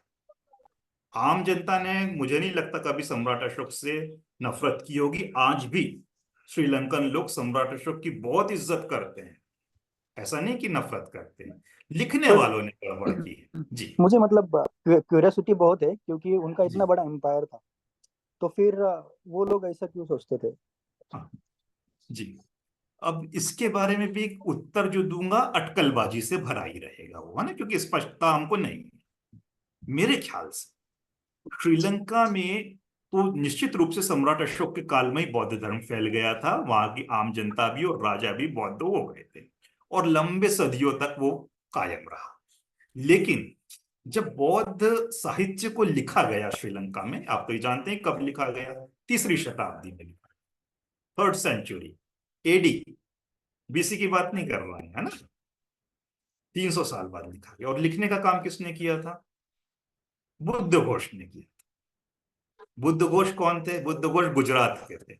गुजराती लोग वैसे भी बड़े, आजकल हम देख ही रहे हैं, गुजराती अश्वघोष बुद्ध घोष जब वहां पे गए तो उन्होंने अलग अलग जगह से देश के त्रिपिटक के जो जो उनको स्रोत मिलते गए इधर उधर सारे इकट्ठे करके लाए, और यहाँ श्रीलंका में बैठ के उन्होंने पूरे त्रिपिटक के ग्रंथ को लिख डाला। हालांकि पूरा नहीं लिखा था वो, और भी सदियों तक चलता रहा था, लेकिन जो एक एडिशन उन्होंने लिखा, और जो विशुद्धि मग्ग नाम का ग्रंथ भी उन्होंने लिखा था, और अन्य ग्रंथ भी लिखे। तो वो जब उन्होंने लिखे और जैसे उनका लिखना पूरा हो गया, तो जितने भी उन्होंने इधर उधर से स्रोत इकट्ठे किए थे, ये इतिहास कह रहा है, मन से नहीं कह रहा हूं, उन्होंने क्या, अगर कोई आपके सामने, मान लीजिए सिद्धार्थ, आपको ये जिम्मेदारी आपने ली है कि चलो मैं पूरे जो है हिस्ट्री लिखता हूँ अलग अलग जगह से, महाराष्ट्र की अलग अलग जगह से, चलिए बाबा साहब को ही लिखने की आपने जिम्मेदारी ले ली, तो भाई पूना के लोग क्या कहते हैं, नासिक के लोग क्या कहते हैं, नागपुर के क्या, सबसे इंटरव्यू लेके आप आ रहे हो, उनकी डायरी लेके आ रहे हो, और आपने एक ग्रंथ लिख दिया जो बड़ा आपको लगा कि प्रामाणिक है, क्योंकि आपके पास सारी जानकारी। उसके बाद आप क्या करेंगे? जिन सहायक ग्रंथों को आपने नागपुर से, नासिक से, इधर उधर से लाया था, क्या करोगे आप? बताइए क्या करोगे? मैं आपसे सवाल कर रहा हूं, ये सवाल का जवाब हर कोई दे सकता है, कोई भी दे, और भी दे चलेगा, लेकिन सिद्धार्थ जी आप ही दे दीजिए, क्या करेंगे आप उसका? मैं तो हर एक चीज बहुत केयरफुली रेडी करूंगा, पहली बात तो हाँ नहीं, जो रीड उन्होंने रीड तो दिया है। आपने कर लिया, और उसके बाद आपने किताब भी लिख दी। अब उसके बाद इन चीजों का आप करेंगे क्या? मैं तो, अगर वो सच है तो मैं प्रचार भी करूंगा। प्रचार करेंगे आप, तो प्रचार तो आपकी किताब से भी हो जाएगा। आप उसका उत्तर शायद अभी नहीं दे पा रहे हैं, लेकिन मैं जानता हूं आप क्या करेंगे। हर एक अच्छा ईमानदार व्यक्ति, अच्छा बुद्धिजीवी हो, समर्पित कार्यकर्ता हो, वो क्या करेगा? कि जो एविडेंसेस उसने इधर उधर से इकट्ठे किए थे ना, उसको रीराइट कर लेगा, लेकिन उसको बड़ी सुरक्षित अपनी अलमारी में रखेगा, क्योंकि वही आधार है उसकी किताब का। यही करेगा। बुद्ध घोष ने क्या किया? बुद्ध घोष ने जितने भी इधर उधर से टुकड़े लाए थे, कागज पे, पत्ते पे, जहां पे भी लाए थे, जैसे ही अपना ग्रंथ लिखना हुआ, उन ग्रंथों का ढेर लगाया और उस पे लगा दी आग। अब जब उस पे आग लग गई, तो हम कैसे कह सकेंगे कि जो बुद्ध घोष ने लिखा वो सही है? तो त्रिपिटक जो आज हम थेरवादियों का पढ़ते हैं, वो बुद्ध वचन से ज्यादा बुद्ध घोष वचन है। ये सच्चाई है, बुद्ध घोष वचन है वो। उसको हम बुद्ध वचन के नाम से पढ़ते हैं। तो गड़बड़ हुई है। तो ऐसे लोग जो होते हैं, जो चोला ओढ़ के आते हैं किसी आइडियोलॉजी में, बड़े खतरनाक होते हैं, क्योंकि हम उसको स्वीकार कर लेते हैं अपने बौद्धिक नेतृत्व के रूप में, पॉलिटिकल नेतृत्व के रूप में, सांस्कृतिक नेतृत्व को स्वीकार कर लेते हैं। लेकिन उनके मन में वो चीज नहीं जाती, तो वहां रह के वो गड़बड़ कर देते हैं। तो ये तो एक कारण स्पष्ट लगता है मुझे। और शायद ये मेरा बायसनेस नहीं है किसी जाति या किसी व्यक्ति के प्रति, फैक्ट कह रहे हैं ऐसा। वो तो होगा थैंक ही। यू। जी। जी। मदन जी। जी, आप जय कुछ भीम, नमो बुधाय सर। क्यों बताएं? आपका बहुत जी बहुत स्वागत है। आज आप हमारे ऑनलाइन क्लास में जी पहली बार आए। अपने बाकी मित्रों को भी बता दूं कि मदन जी जी जो है, हमारे वीडियोस देख रहे थे यूट्यूब पे, और किसी तरह उनको संपर्क हुआ और मुझे कॉल किया और अपने ग्रुप से जुड़े हैं। तो आपका बहुत बहुत स्वागत है। बिहार के रहने वाले हैं, और सम्राट अशोक की संस्कृति को पुनर्जीवित करने का प्रयास कर रहे हैं। एक्शन जी में जी काम कर रहे हैं। तो बड़ी अच्छी बात है ये। जी। जी सर, मदन। एक सवाल मेरा है। जी। एक सवाल मेरा है सर, कि बुद्ध के समय ब्राह्मण और ब्राह्मणी व्यवस्था थी कि नहीं? जी। हाँ, ये सवाल जो है, अगर हम इतिहास के उस कालक्रम के हिसाब से इतिहास को माने जो हमको मेन स्ट्रीम में पढ़ाया गया, मुख्य धारा में पढ़ाया गया है, तो ऐसा लगता है कि भाई पहले वैदिक सभ्यता थी, उत्तर वैदिक सभ्यता थी। इन लोगों ने बहुत मनमानी की, लोगों का शोषण किया, पशुओं की बलि दी, गायों की बलि देते थे, बैलों की बलि देते थे, जिस वजह से किसानों को नुकसान होता था। छुआछूत, जातिवाद जैसी चीजें भी ये फैला रहे थे, वर्ग भेद भी फैला रहे थे, लिंग भेद भी फैला रहे थे। तो इसके खिलाफ बुद्ध ने क्रांति शुरू की। बाबा साहब ने भी यही माना है। और उस क्रांति जो ब्राह्मणों की जो एक व्यवस्था थी, उसके खिलाफ उन्होंने क्रांति शुरू की, और एक लंबे समय तक बौद्ध इतिहास रहा है। ये हमारा मेन स्ट्रीम इतिहास भी कहता है। और हमारे भारत के जितने भी इतिहासकारों ने इतिहास लिखने की कोशिश की, इसी पद्धति से हमको पढ़ाया है जाना। हो भी सकता है ये सच हो, लेकिन जो हमारे सामने नए एविडेंसेस आए हैं, जैसे हम जोहान्स ब्रोंखर्स्ट की बात करते हैं, तो तब से हमारे सामने दिमाग में घंटी बजने लगी कि भाई कैसे मान ले कि वो 1000 काल का समय जो था वो ब्राह्मणों का था। अगर उनका होता तो कुछ हमको आर्कियोलॉजिकल प्रमाण मिलते। हमको एक भी आर्कियोलॉजिकल प्रमाण उसका मिल नहीं रहा है, सिवाय इनके तथाकथित वेदों के। और वो वेद कब लिखे गए थे किसी को नहीं पता है। कोई उसकी कार्बन डेटिंग तो हुई नहीं ना, बस बोल दिया गया कि 1500 साल पहले लिखा गया था। कोई रेडियो कार्बन डेटिंग नहीं हुई, कुछ नहीं हुई, किसी साइंटिफिक टेक्निक से उसका अध्ययन नहीं किया गया। तो ये वाकई शक पैदा करता है कि शायद वो ब्राह्मण काल नहीं रहा होगा। अब आपका सवाल ये है कि अगर न भी रहा हो, तो फिर क्या ब्राह्मणों के साथ बुद्ध का कोई संवाद, वार्तालाप या ब्राह्मणवाद का विरोध बुद्ध ने किया कि नहीं किया? तो शायद, संभवतः, ये संभवतः की बात है, ये भी मेरी तरफ से अटकलबाजी है, कोई प्रामाणिक नहीं है। अगर वो ब्राह्मण काल न रहा हो, तब भी हमको ये समझना चाहिए कि बुद्ध के काल में कुछ ब्राह्मणों के कबीले या कुछ भारत में धीरे धीरे बसने लगे थे, और वो अपने अपने क्षेत्र में अपनी अपनी मानसिकता, अपनी अपनी वैचारिकता फैला रहे होंगे। तो इनसे विरोध बुद्ध का निश्चित रूप से हुआ होगा। और ये हमको बहुत सारे संवाद में दिखता भी है, जहां बुद्ध सीधे सीधे जातिवाद का खंडन करते हैं। बोध गया में ही कर रहे हैं सबसे पहले तो, जहां उन्होंने कहा न जच्चा होती वसला न जच्चा होती, कम न सुमित होती से कर कम रहा है, बुधा न। एपिसोड में दिखाया गया जी। तो है। बुधा संभव है कि बुधा इक्के दुक्के ब्राह्मण आए रहे होंगे और इनसे संवाद हुआ होगा, ये हो सकता है। अगर बुद्ध नहीं होते तो, और मान लीजिए कि वो 1000 काल का ब्राह्मण काल नहीं हुआ होता, या नहीं भी होता, और बुद्ध अगर नहीं होते, तो निश्चित रूप से ईसा से 6वीं शताब्दी पूर्व ब्राह्मणवाद देश में आ जाता। बुद्ध के होने से लंबी शताब्दियों तक वो पीछे चला गया, ऐसा मुझे लगता है। ये निश्चित शुद्ध रूप से मेरा मानना है, इसका मैं कोई प्रमाण नहीं दे सकता हूं, सिर्फ और सोच की बात है, ऐसा लगता है। क्या है सच्चाई, क्योंकि हमारे पास प्रमाण नहीं है तो हम नहीं कह सकते, पूरी विश्वास नहीं आ रहा, ये एक मजबूरी है हमारी। ठीक है सर, बहुत बहुत धन्यवाद। जी।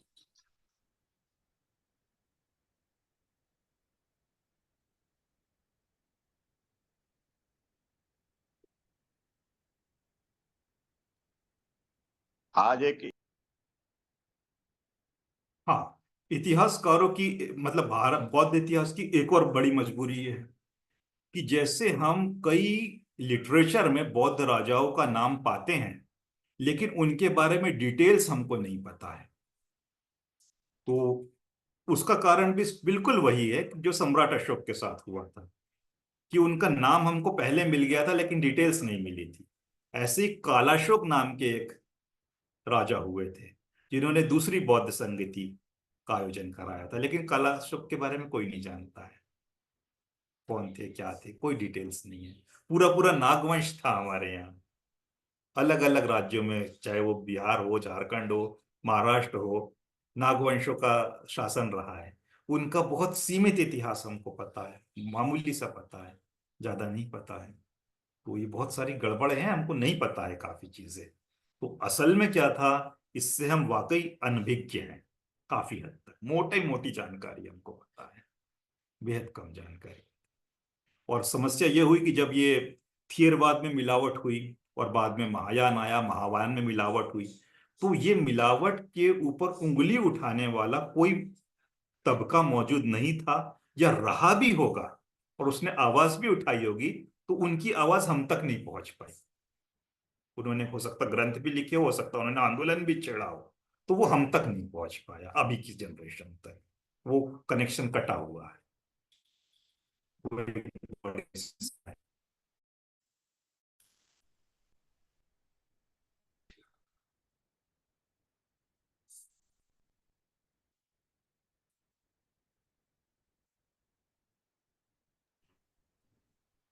मदन सर कुछ बोल रहे थे सर, सॉरी, उससे म्यूट हो गया उनका। नहीं, उन्होंने म्यूट किया था शायद। नहीं, एक्चुअली मेरे से जी। म्यूट हुआ तो। Okay okay.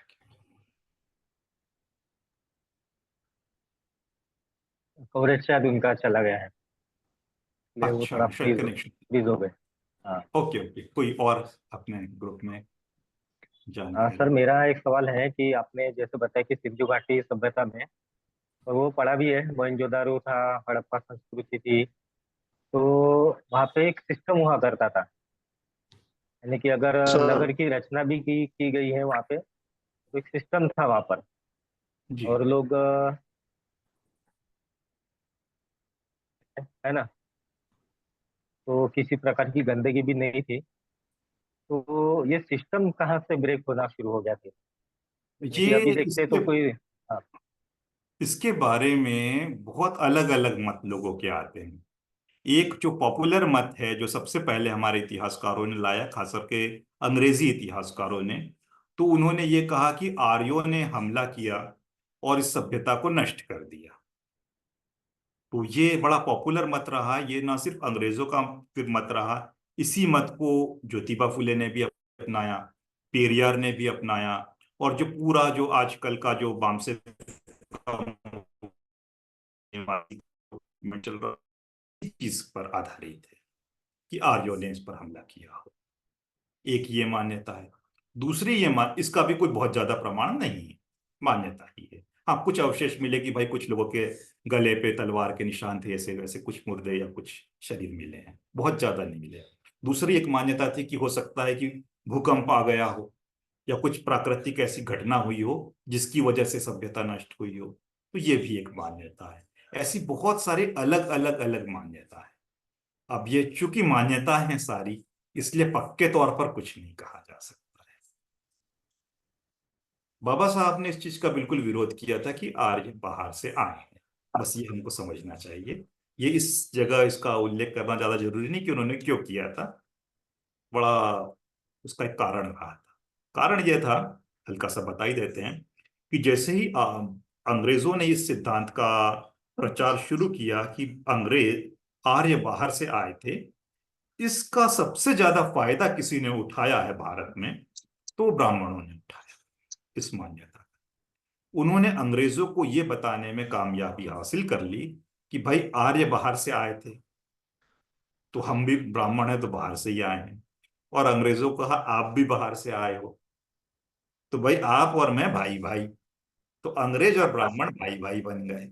और इन्होंने मिल के बहुत लंबे समय तक सत्ता चलाई है इस आर्यन थ्योरी की वजह से। जो बाल गंगाधर तिलक थे, कट्टरपंथी ब्राह्मण, उन्होंने एक किताब लिखी थी आर्कटिक होम ऑफ वेदास। उस किताब में उन्होंने लिखा कि आर्य बाहर से आए थे, वही वही सिद्धांत को अपनाए। तो इस तरह से ब्राह्मणवादी इतिहासकार जितने भी रहे थे, उन्होंने बार बार, और ये अपने जवाहरलाल नेहरू ने डिस्कवरी ऑफ इंडिया में भी आर्यन थ्योरी को सही माना। तो कारण यही था कि चाहे वो प्रगतिशील ब्राह्मण हो चाहे वो पिछड़ा ब्राह्मण हो, उसने अंग्रेजों के साथ बड़े अच्छे रिश्ते बनाए इस सिद्धांत की वजह से। इसीलिए बाबा साहब ने इस सिद्धांत को खारिज किया था हु वर द शूद्रास। उन्होंने कहा था कि नहीं, आर्य बाहर बाहर से नहीं आए, यही के हैं, इनको बाहर बना के अपने रक्त संबंधी मत बनाओ। तो बाबा साहब ने उस कनेक्शन को काटने की कोशिश की थी। बाबा साहब के अलावा किसी ने इस चाल को नहीं समझ पाया था। ज्योतिबा फुले भी नहीं समझ पाए थे, पेरियार भी नहीं समझ पाए थे। बाबा साहब उस चीज को समझे थे, क्योंकि बाबा साहब ज्यादा पढ़े लिखे थे इनसे। अंग्रेजी शिक्षा भी उनके पास थी, ऑक्सफोर्ड की थी, लंदन स्कूल ऑफ इकोनॉमिक्स की थी। अंतरराष्ट्रीय पॉलिटिक्स वो ज्यादा अच्छी जानते थे, इसमें कोई शक नहीं, फुले और पेरियार से। तो उनको बहुत समझ में आ गया था कि ये बहुत गड़बड़ सिद्धांत है, इससे बहुत बड़ा गड़बड़ हो जाएगी। तो उन्होंने उस कनेक्शन को काट दिया था हु वर द शूद्रास में। और आज भी इस सिद्धांत की वजह से अमेरिका और यूरोप में जाके भारतीय ब्राह्मण ऐश कर रहे हैं। वो उनसे रेशियल रिलेशन ढूंढते हैं, खोजते हैं, उनको बताते हैं कि हम तुम्हारे ही हैं, इसलिए हम अगर तुम्हारे देश के प्रधानमंत्री बन जाए यूके के, तो कोई बाहर का नहीं बना है भाई, हम तुम्हारे ही हैं। राष्ट्रपति भी बन जाए यूएस के, तो बोलते हैं हम तुम्हारे ही हैं। बड़े चालाक हैं वो। इस सिद्धांत का इस तरह दुरुपयोग हुआ है, और आज की तारीख में ग्लोबल इकोनॉमी में और ज्यादा हो रहा है, कई गुना ज्यादा हो रहा है। तो इसको हमको समझना चाहिए, करना चाहिए, उससे क्या क्या हमको नुकसान हो सकते हैं इसकी प्रति जागरूकता हमको होना चाहिए। लोग उसका एक पक्ष देखते हैं कि उससे सिर्फ फायदे हैं, लेकिन कितने नुकसान अब तक हो चुके हैं इस पर कोई देखना ही नहीं चाहता, चर्चा ही नहीं करना चाहता। ये चर्चा करना और देखना बहुत जरूरी है। जी।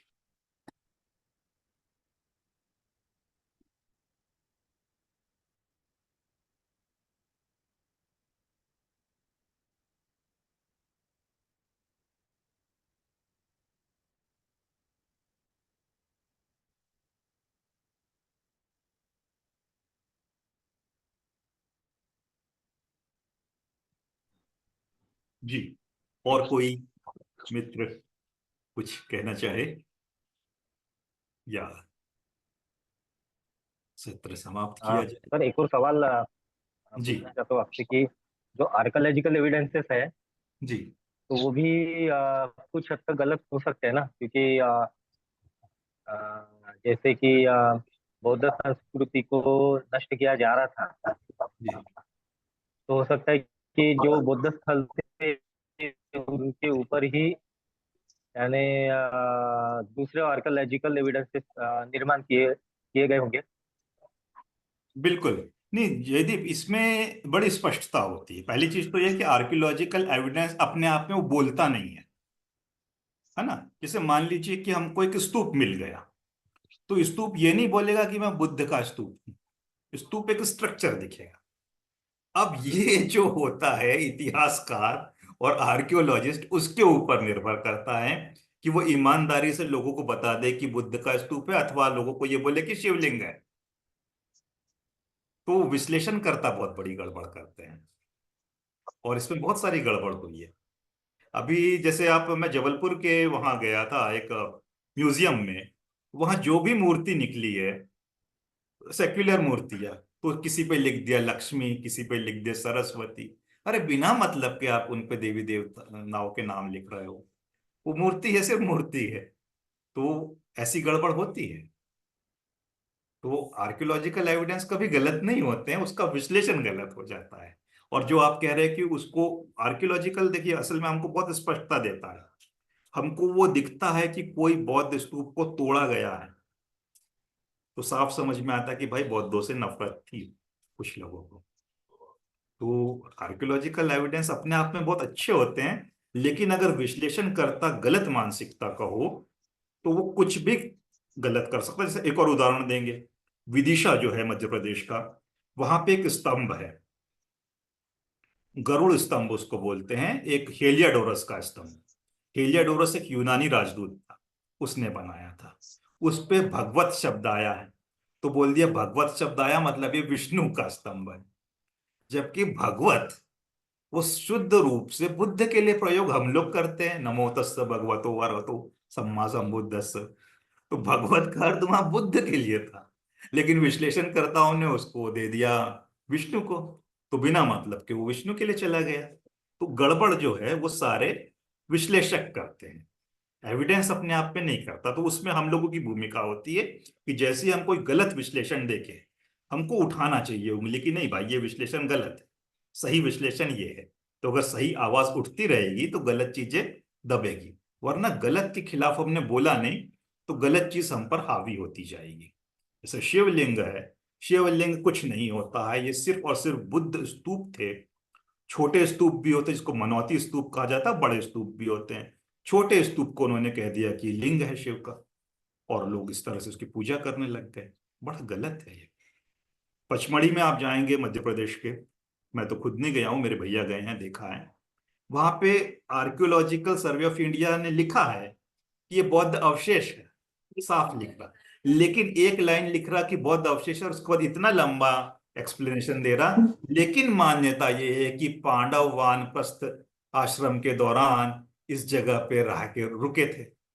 तो मान्यता हावी हो गई, फैक्ट पीछे चले गया। तो ये गड़बड़ होती रहती है।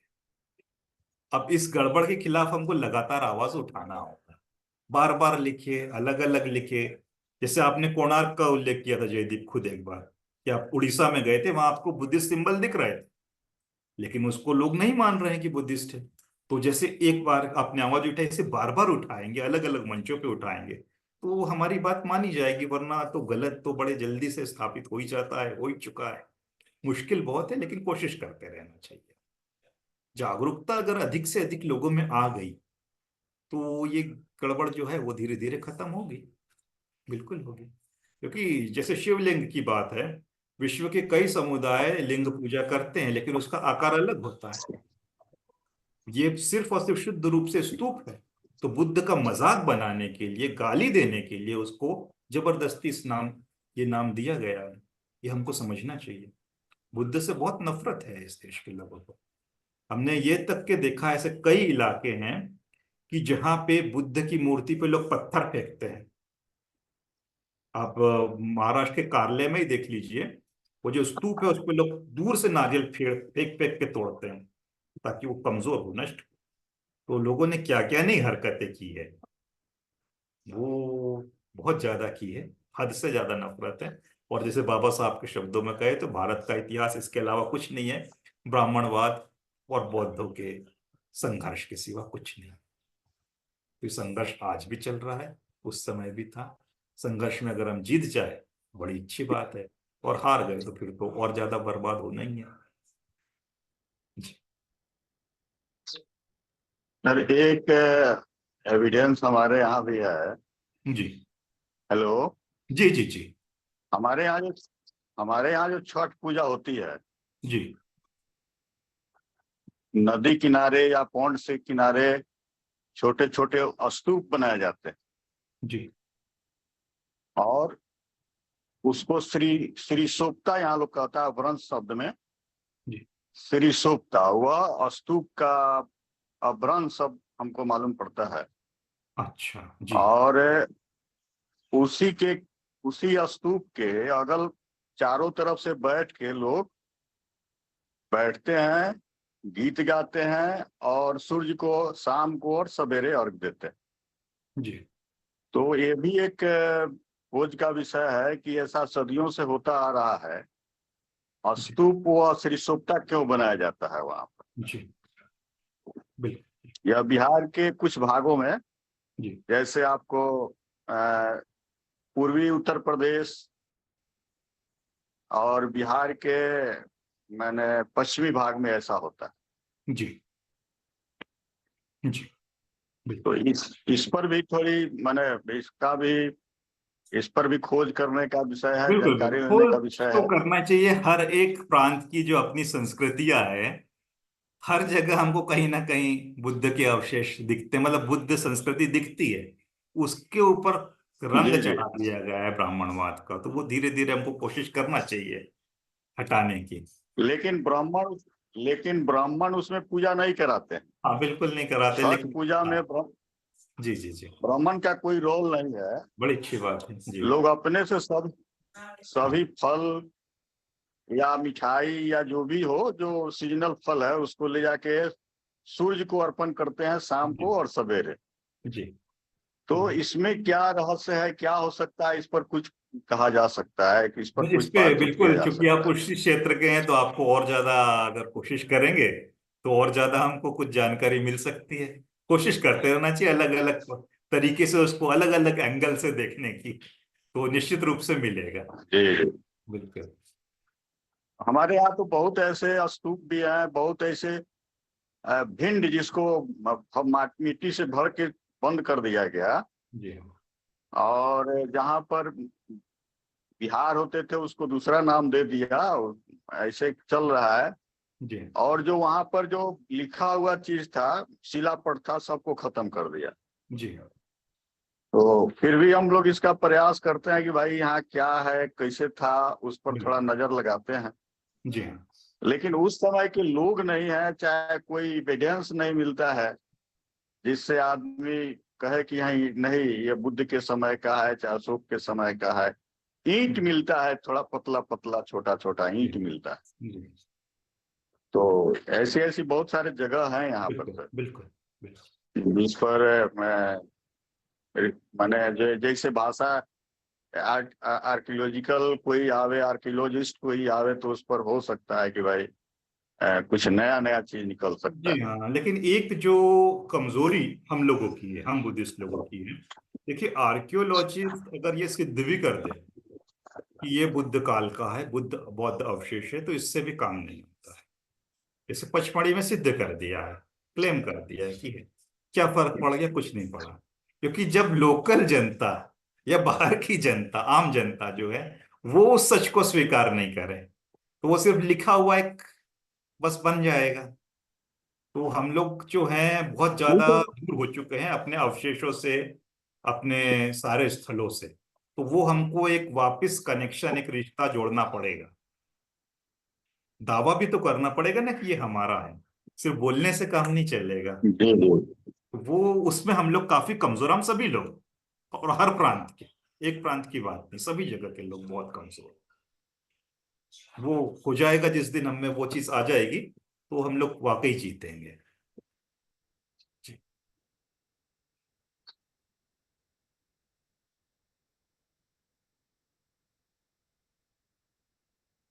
एक है यहाँ पर सीता कुंड, जी यहीं पर एक पिपरा जगह है। जी आ, बहुत सारे गांव यहाँ पिपरा हैं, पिपरा हम्म जो पीपल बुद्ध के नाम से, अच्छा अच्छा बुद्ध के जैसे पिपरा जगह बहुत है, यहाँ पिपरा गांव बहुत है। जी तो ये पिपरा की जगह एक आजकल लोग कहता है कि सीता कुंड है। लेकिन उसकी बाउंड्री, उसका जो नहाने का जो बना हुआ है पौंड से वगैरह ये सब देखने पर लगता है कि यहाँ इन लोगों का कहना है कि सीता जी जब अयोध्या से चली, जनकपुर से जा रही थी अयोध्या, स्नान की, इसीलिए उसको सीता कुंड हम लोग बोलते हैं। जी जी जी। लेकिन वो काल्पनिक बात है। वहां का शिलालेख सब फोड़ फाड़ के ले गया, सब अपने घर पर ले गया। हाँ वही। इसलिए हम लोग जाके एक दिन उस बात को वहाँ चर्चा किए थे, जी लेकिन कुछ वहाँ के लोगों से बातचीत किए थे, तो लोगों के वापस लोग अब उसको भूल गए हैं, या धीरे धीरे अब बिल्कुल बिल्कुल 50 पीढ़ी हो गया, खत्म हो गई बिल्कुल बात। बिल्कुल जी बिल्कुल जी। बिल्कुल बिल्कुल। लेकिन आपसे बहुत जानकारी मिल रही है, इसीलिए कुछ आगे भी होने का चांस है अभी। बढ़िया बढ़िया बढ़िया। नई नई बातों की जानकारी। जी जी जी। कोशिश करते रहते हैं बिल्कुल। हाँ, इसके लिए आपको और आपके पूरे टीम को भी बहुत बहुत धन्यवाद सर। जी धन्यवाद। जी बिल्कुल, हमारी टीम तो खैर बहुत सक्रिय है। टीम की वजह से ही इतने जी लंबे जी समय तक चल रहा है। उम्मीद है कि आम जनता भी जुड़ेगी तो वाकई क्रांति हो सकती है, कोई बड़ी बात नहीं। लोगों तक सच्ची बात जी को जी जाना, अभी अपने पास सोर्सेज बहुत कम है हमारे पास, यही चीज अगर फैलेगी तो निश्चित जी। रूप से क्रांति हो जाएगी, कोई बड़ी बात नहीं है।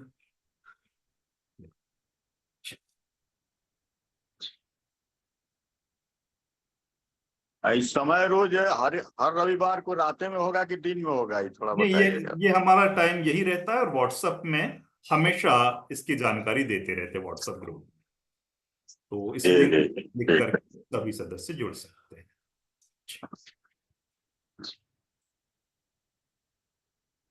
जी 10 बज रहे हैं अभी, 9:55 हुए हैं।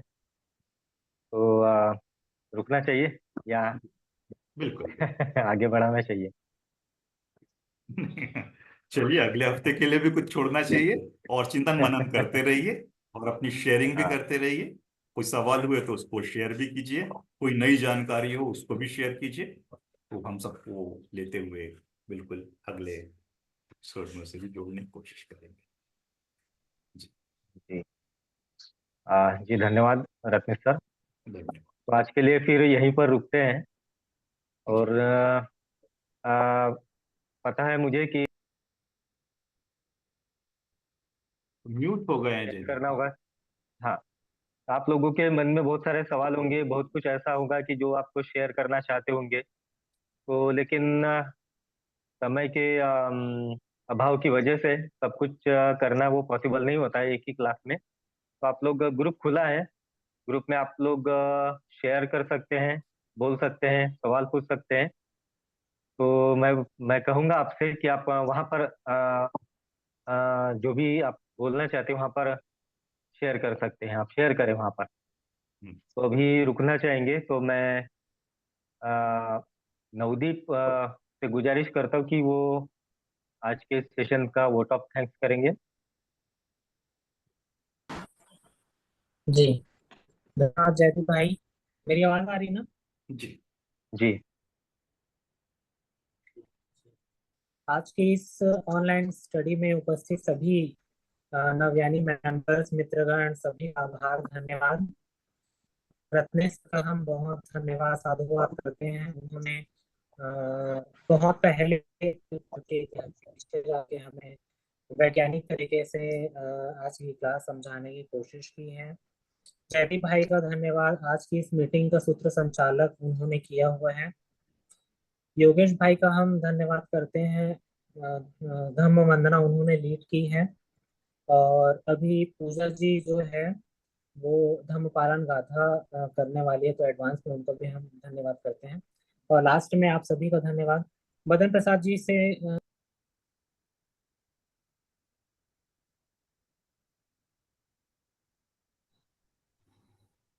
कोई बात नहीं, डिस्कनेक्ट हो गए हैं, अपना जारी रखते हैं।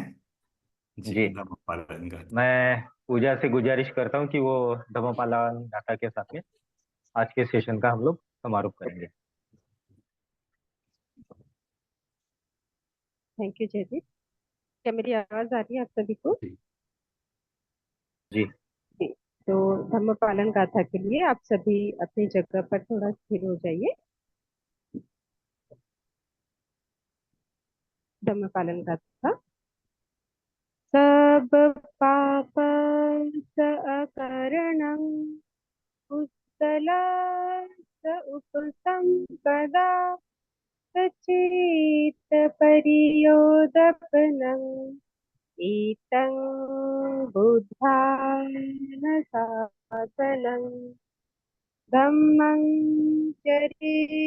सुचरितं नतं सुचरितं चरे धम्मचारी सुखं सेति अस्मिन् लोके परं विच न तावता धम्मधरो यावता बहुभासति यो च अपम्पि सुत्वानं धम्मं कायेन पश्यति सर्वे धम्मधरो होति यो धम्मं नापमज्जति नत्थि मे शरणं अय्यं बुद्धो मे शरणं वरं एतेन सत्यवचेन